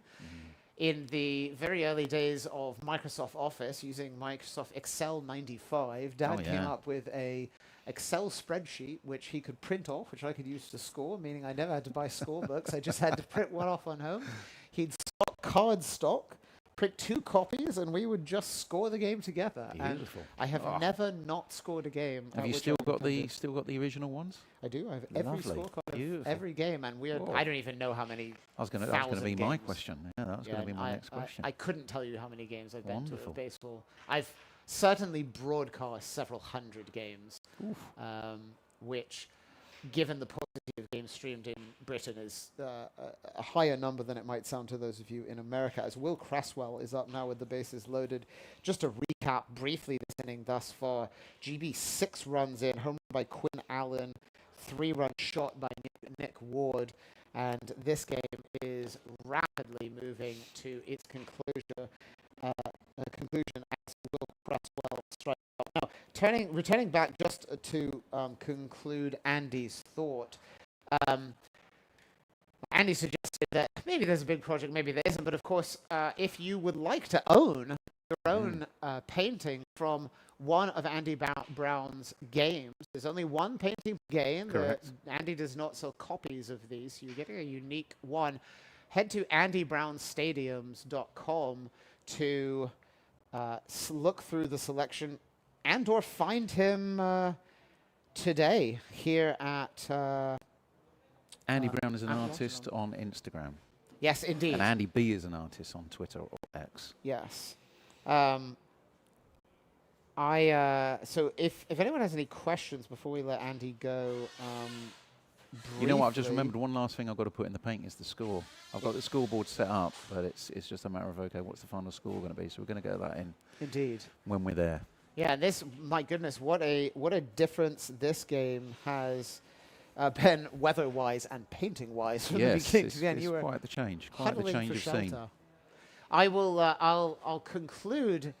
Though please tweet in a question now if you want to, and if you don't get it quite in time, we'll ask Andy again over the course of the next week, as we'll both be here all week. I'll share the story of the painting I was in. Yes, please do. And Yes. you'll probably remember this, but of course fans weren't. I was at the London Series in 2020. Let's see, 3 it would have been. Yeah. And I hate to sound as spoiled as the fact that it's hard to remember which London Series game it was, but we have become increasingly spoiled. And I was up in kind of a special viewing platform where Andy was painting late in the game, and painting was nearly done. Touches were being added. It already looked just like what the game had felt like through about 8 innings. And I said, "Gosh, I can't imagine what it'd be like to be one of these people in the stands." And we'd been talking about these individual people, and Andy had been pointing them out. Some as they passed, some we could see from where the people were sitting. And get the real flavor of it. And he said, well, there's one way to fix that. I'm paraphrasing here. Absolutely, yeah, get you in. It It's all people, like, it's kind of partly, it's my story of that day and my story, my experience, and the people I meet, the people who come and say hello.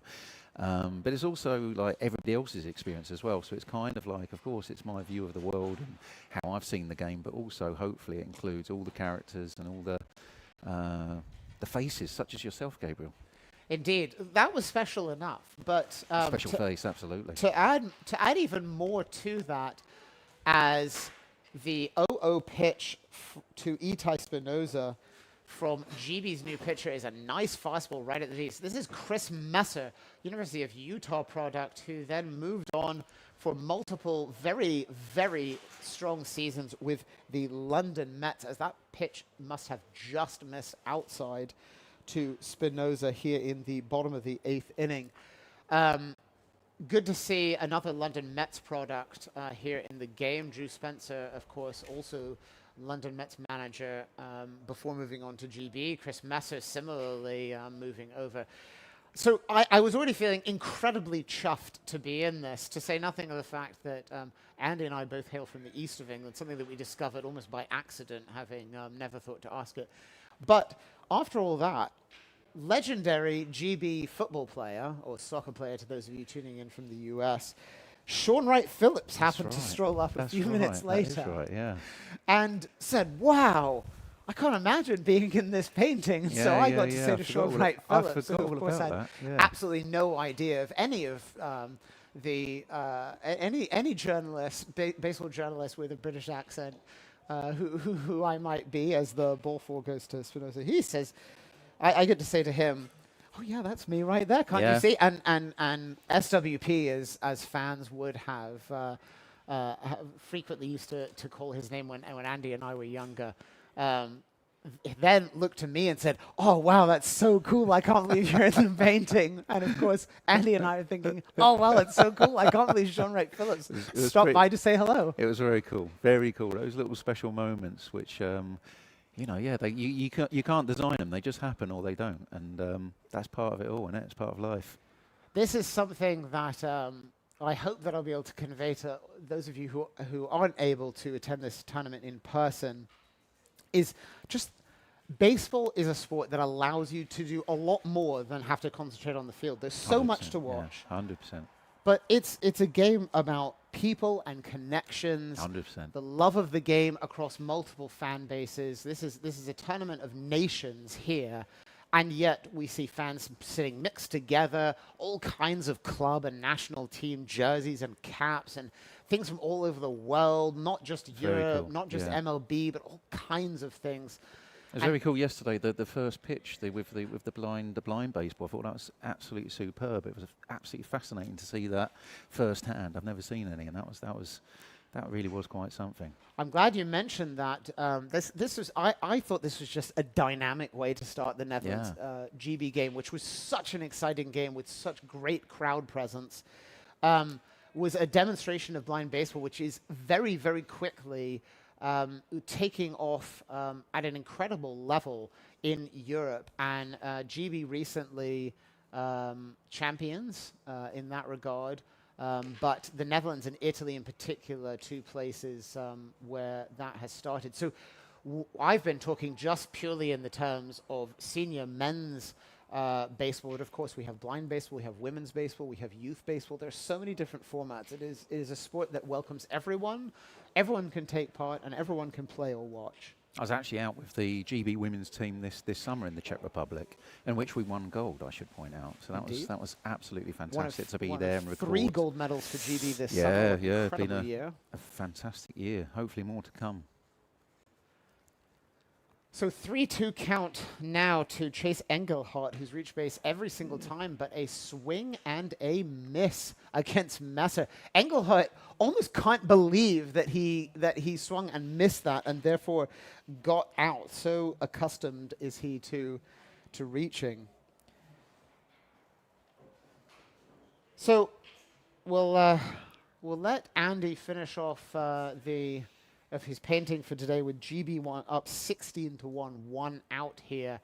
Please feel free to send questions as this ball center second, Max Vieira over to Chris Bear, over to first base.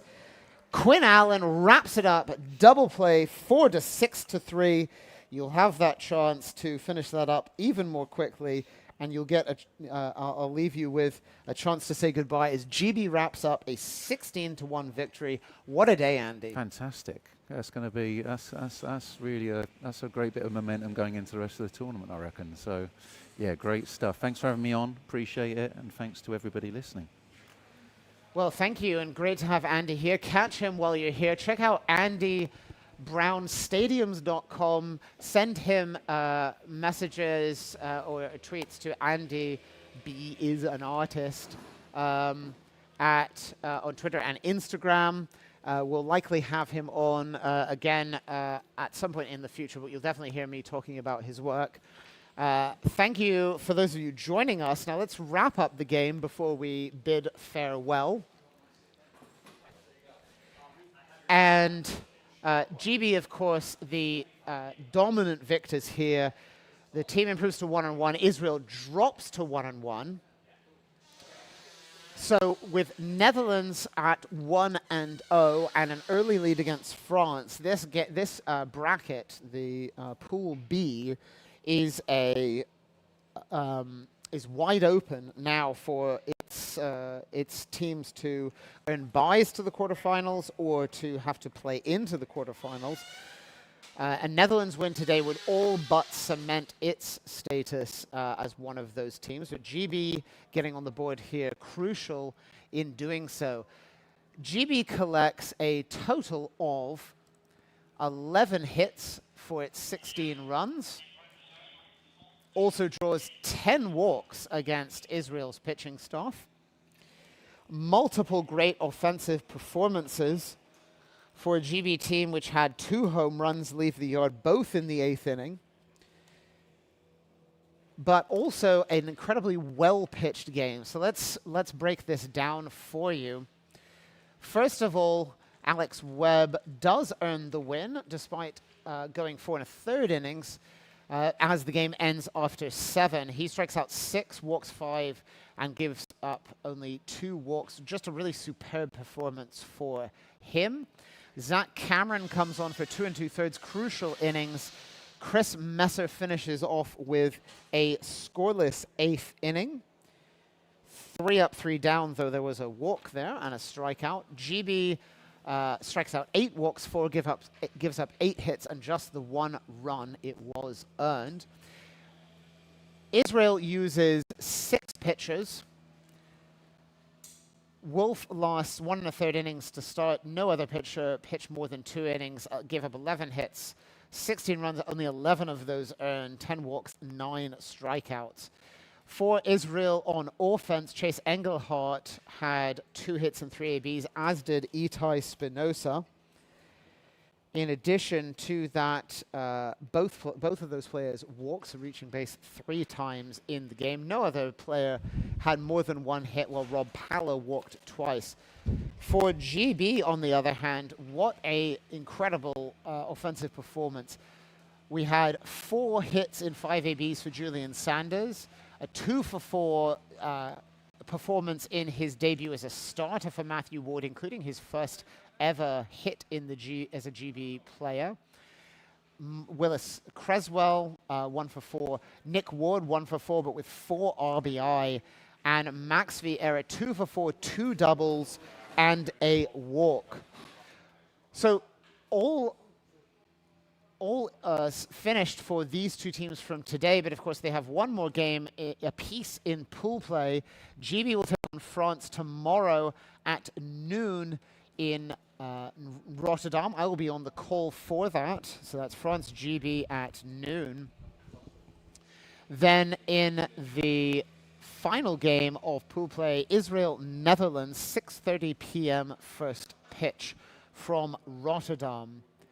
We'll have other action, of course, on the second field here. Well, it's actually field 1 in this case, but second for us as well. But in the meantime, we will await the results of Netherlands and France happening as we speak now. So a quick update before we let you go for a while. Netherlands has jumped out to a 5-1 lead. Other scores: Belgium 9, Hungary 4, Italy 7, Lithuania 0. 2 other games yet to be played. Thank you very much for joining us, wherever you were joining us from. Particularly enjoyed having our 2 guests, Joey Mellows and Andy Brown, on the air. We'll line up some other guests for you over the course of the week. Thank you for tuning into BaseballEurope.tv. We're very, very grateful that you did that. Look forward to being on the mic for you in other games in this tournament. In the meantime, you can find me at Extra Innings UK, where I'll have behind-the-scenes updates, photos, and so forth. But I will sign off for now until returning for tonight's evening game from Field 2, where I will be behind the mic for Germany and Sweden. See you online. Send in your questions or join us in the stadium. Until then, I'll sign off for now. I'm Gabriel Fiddler. Have a good afternoon.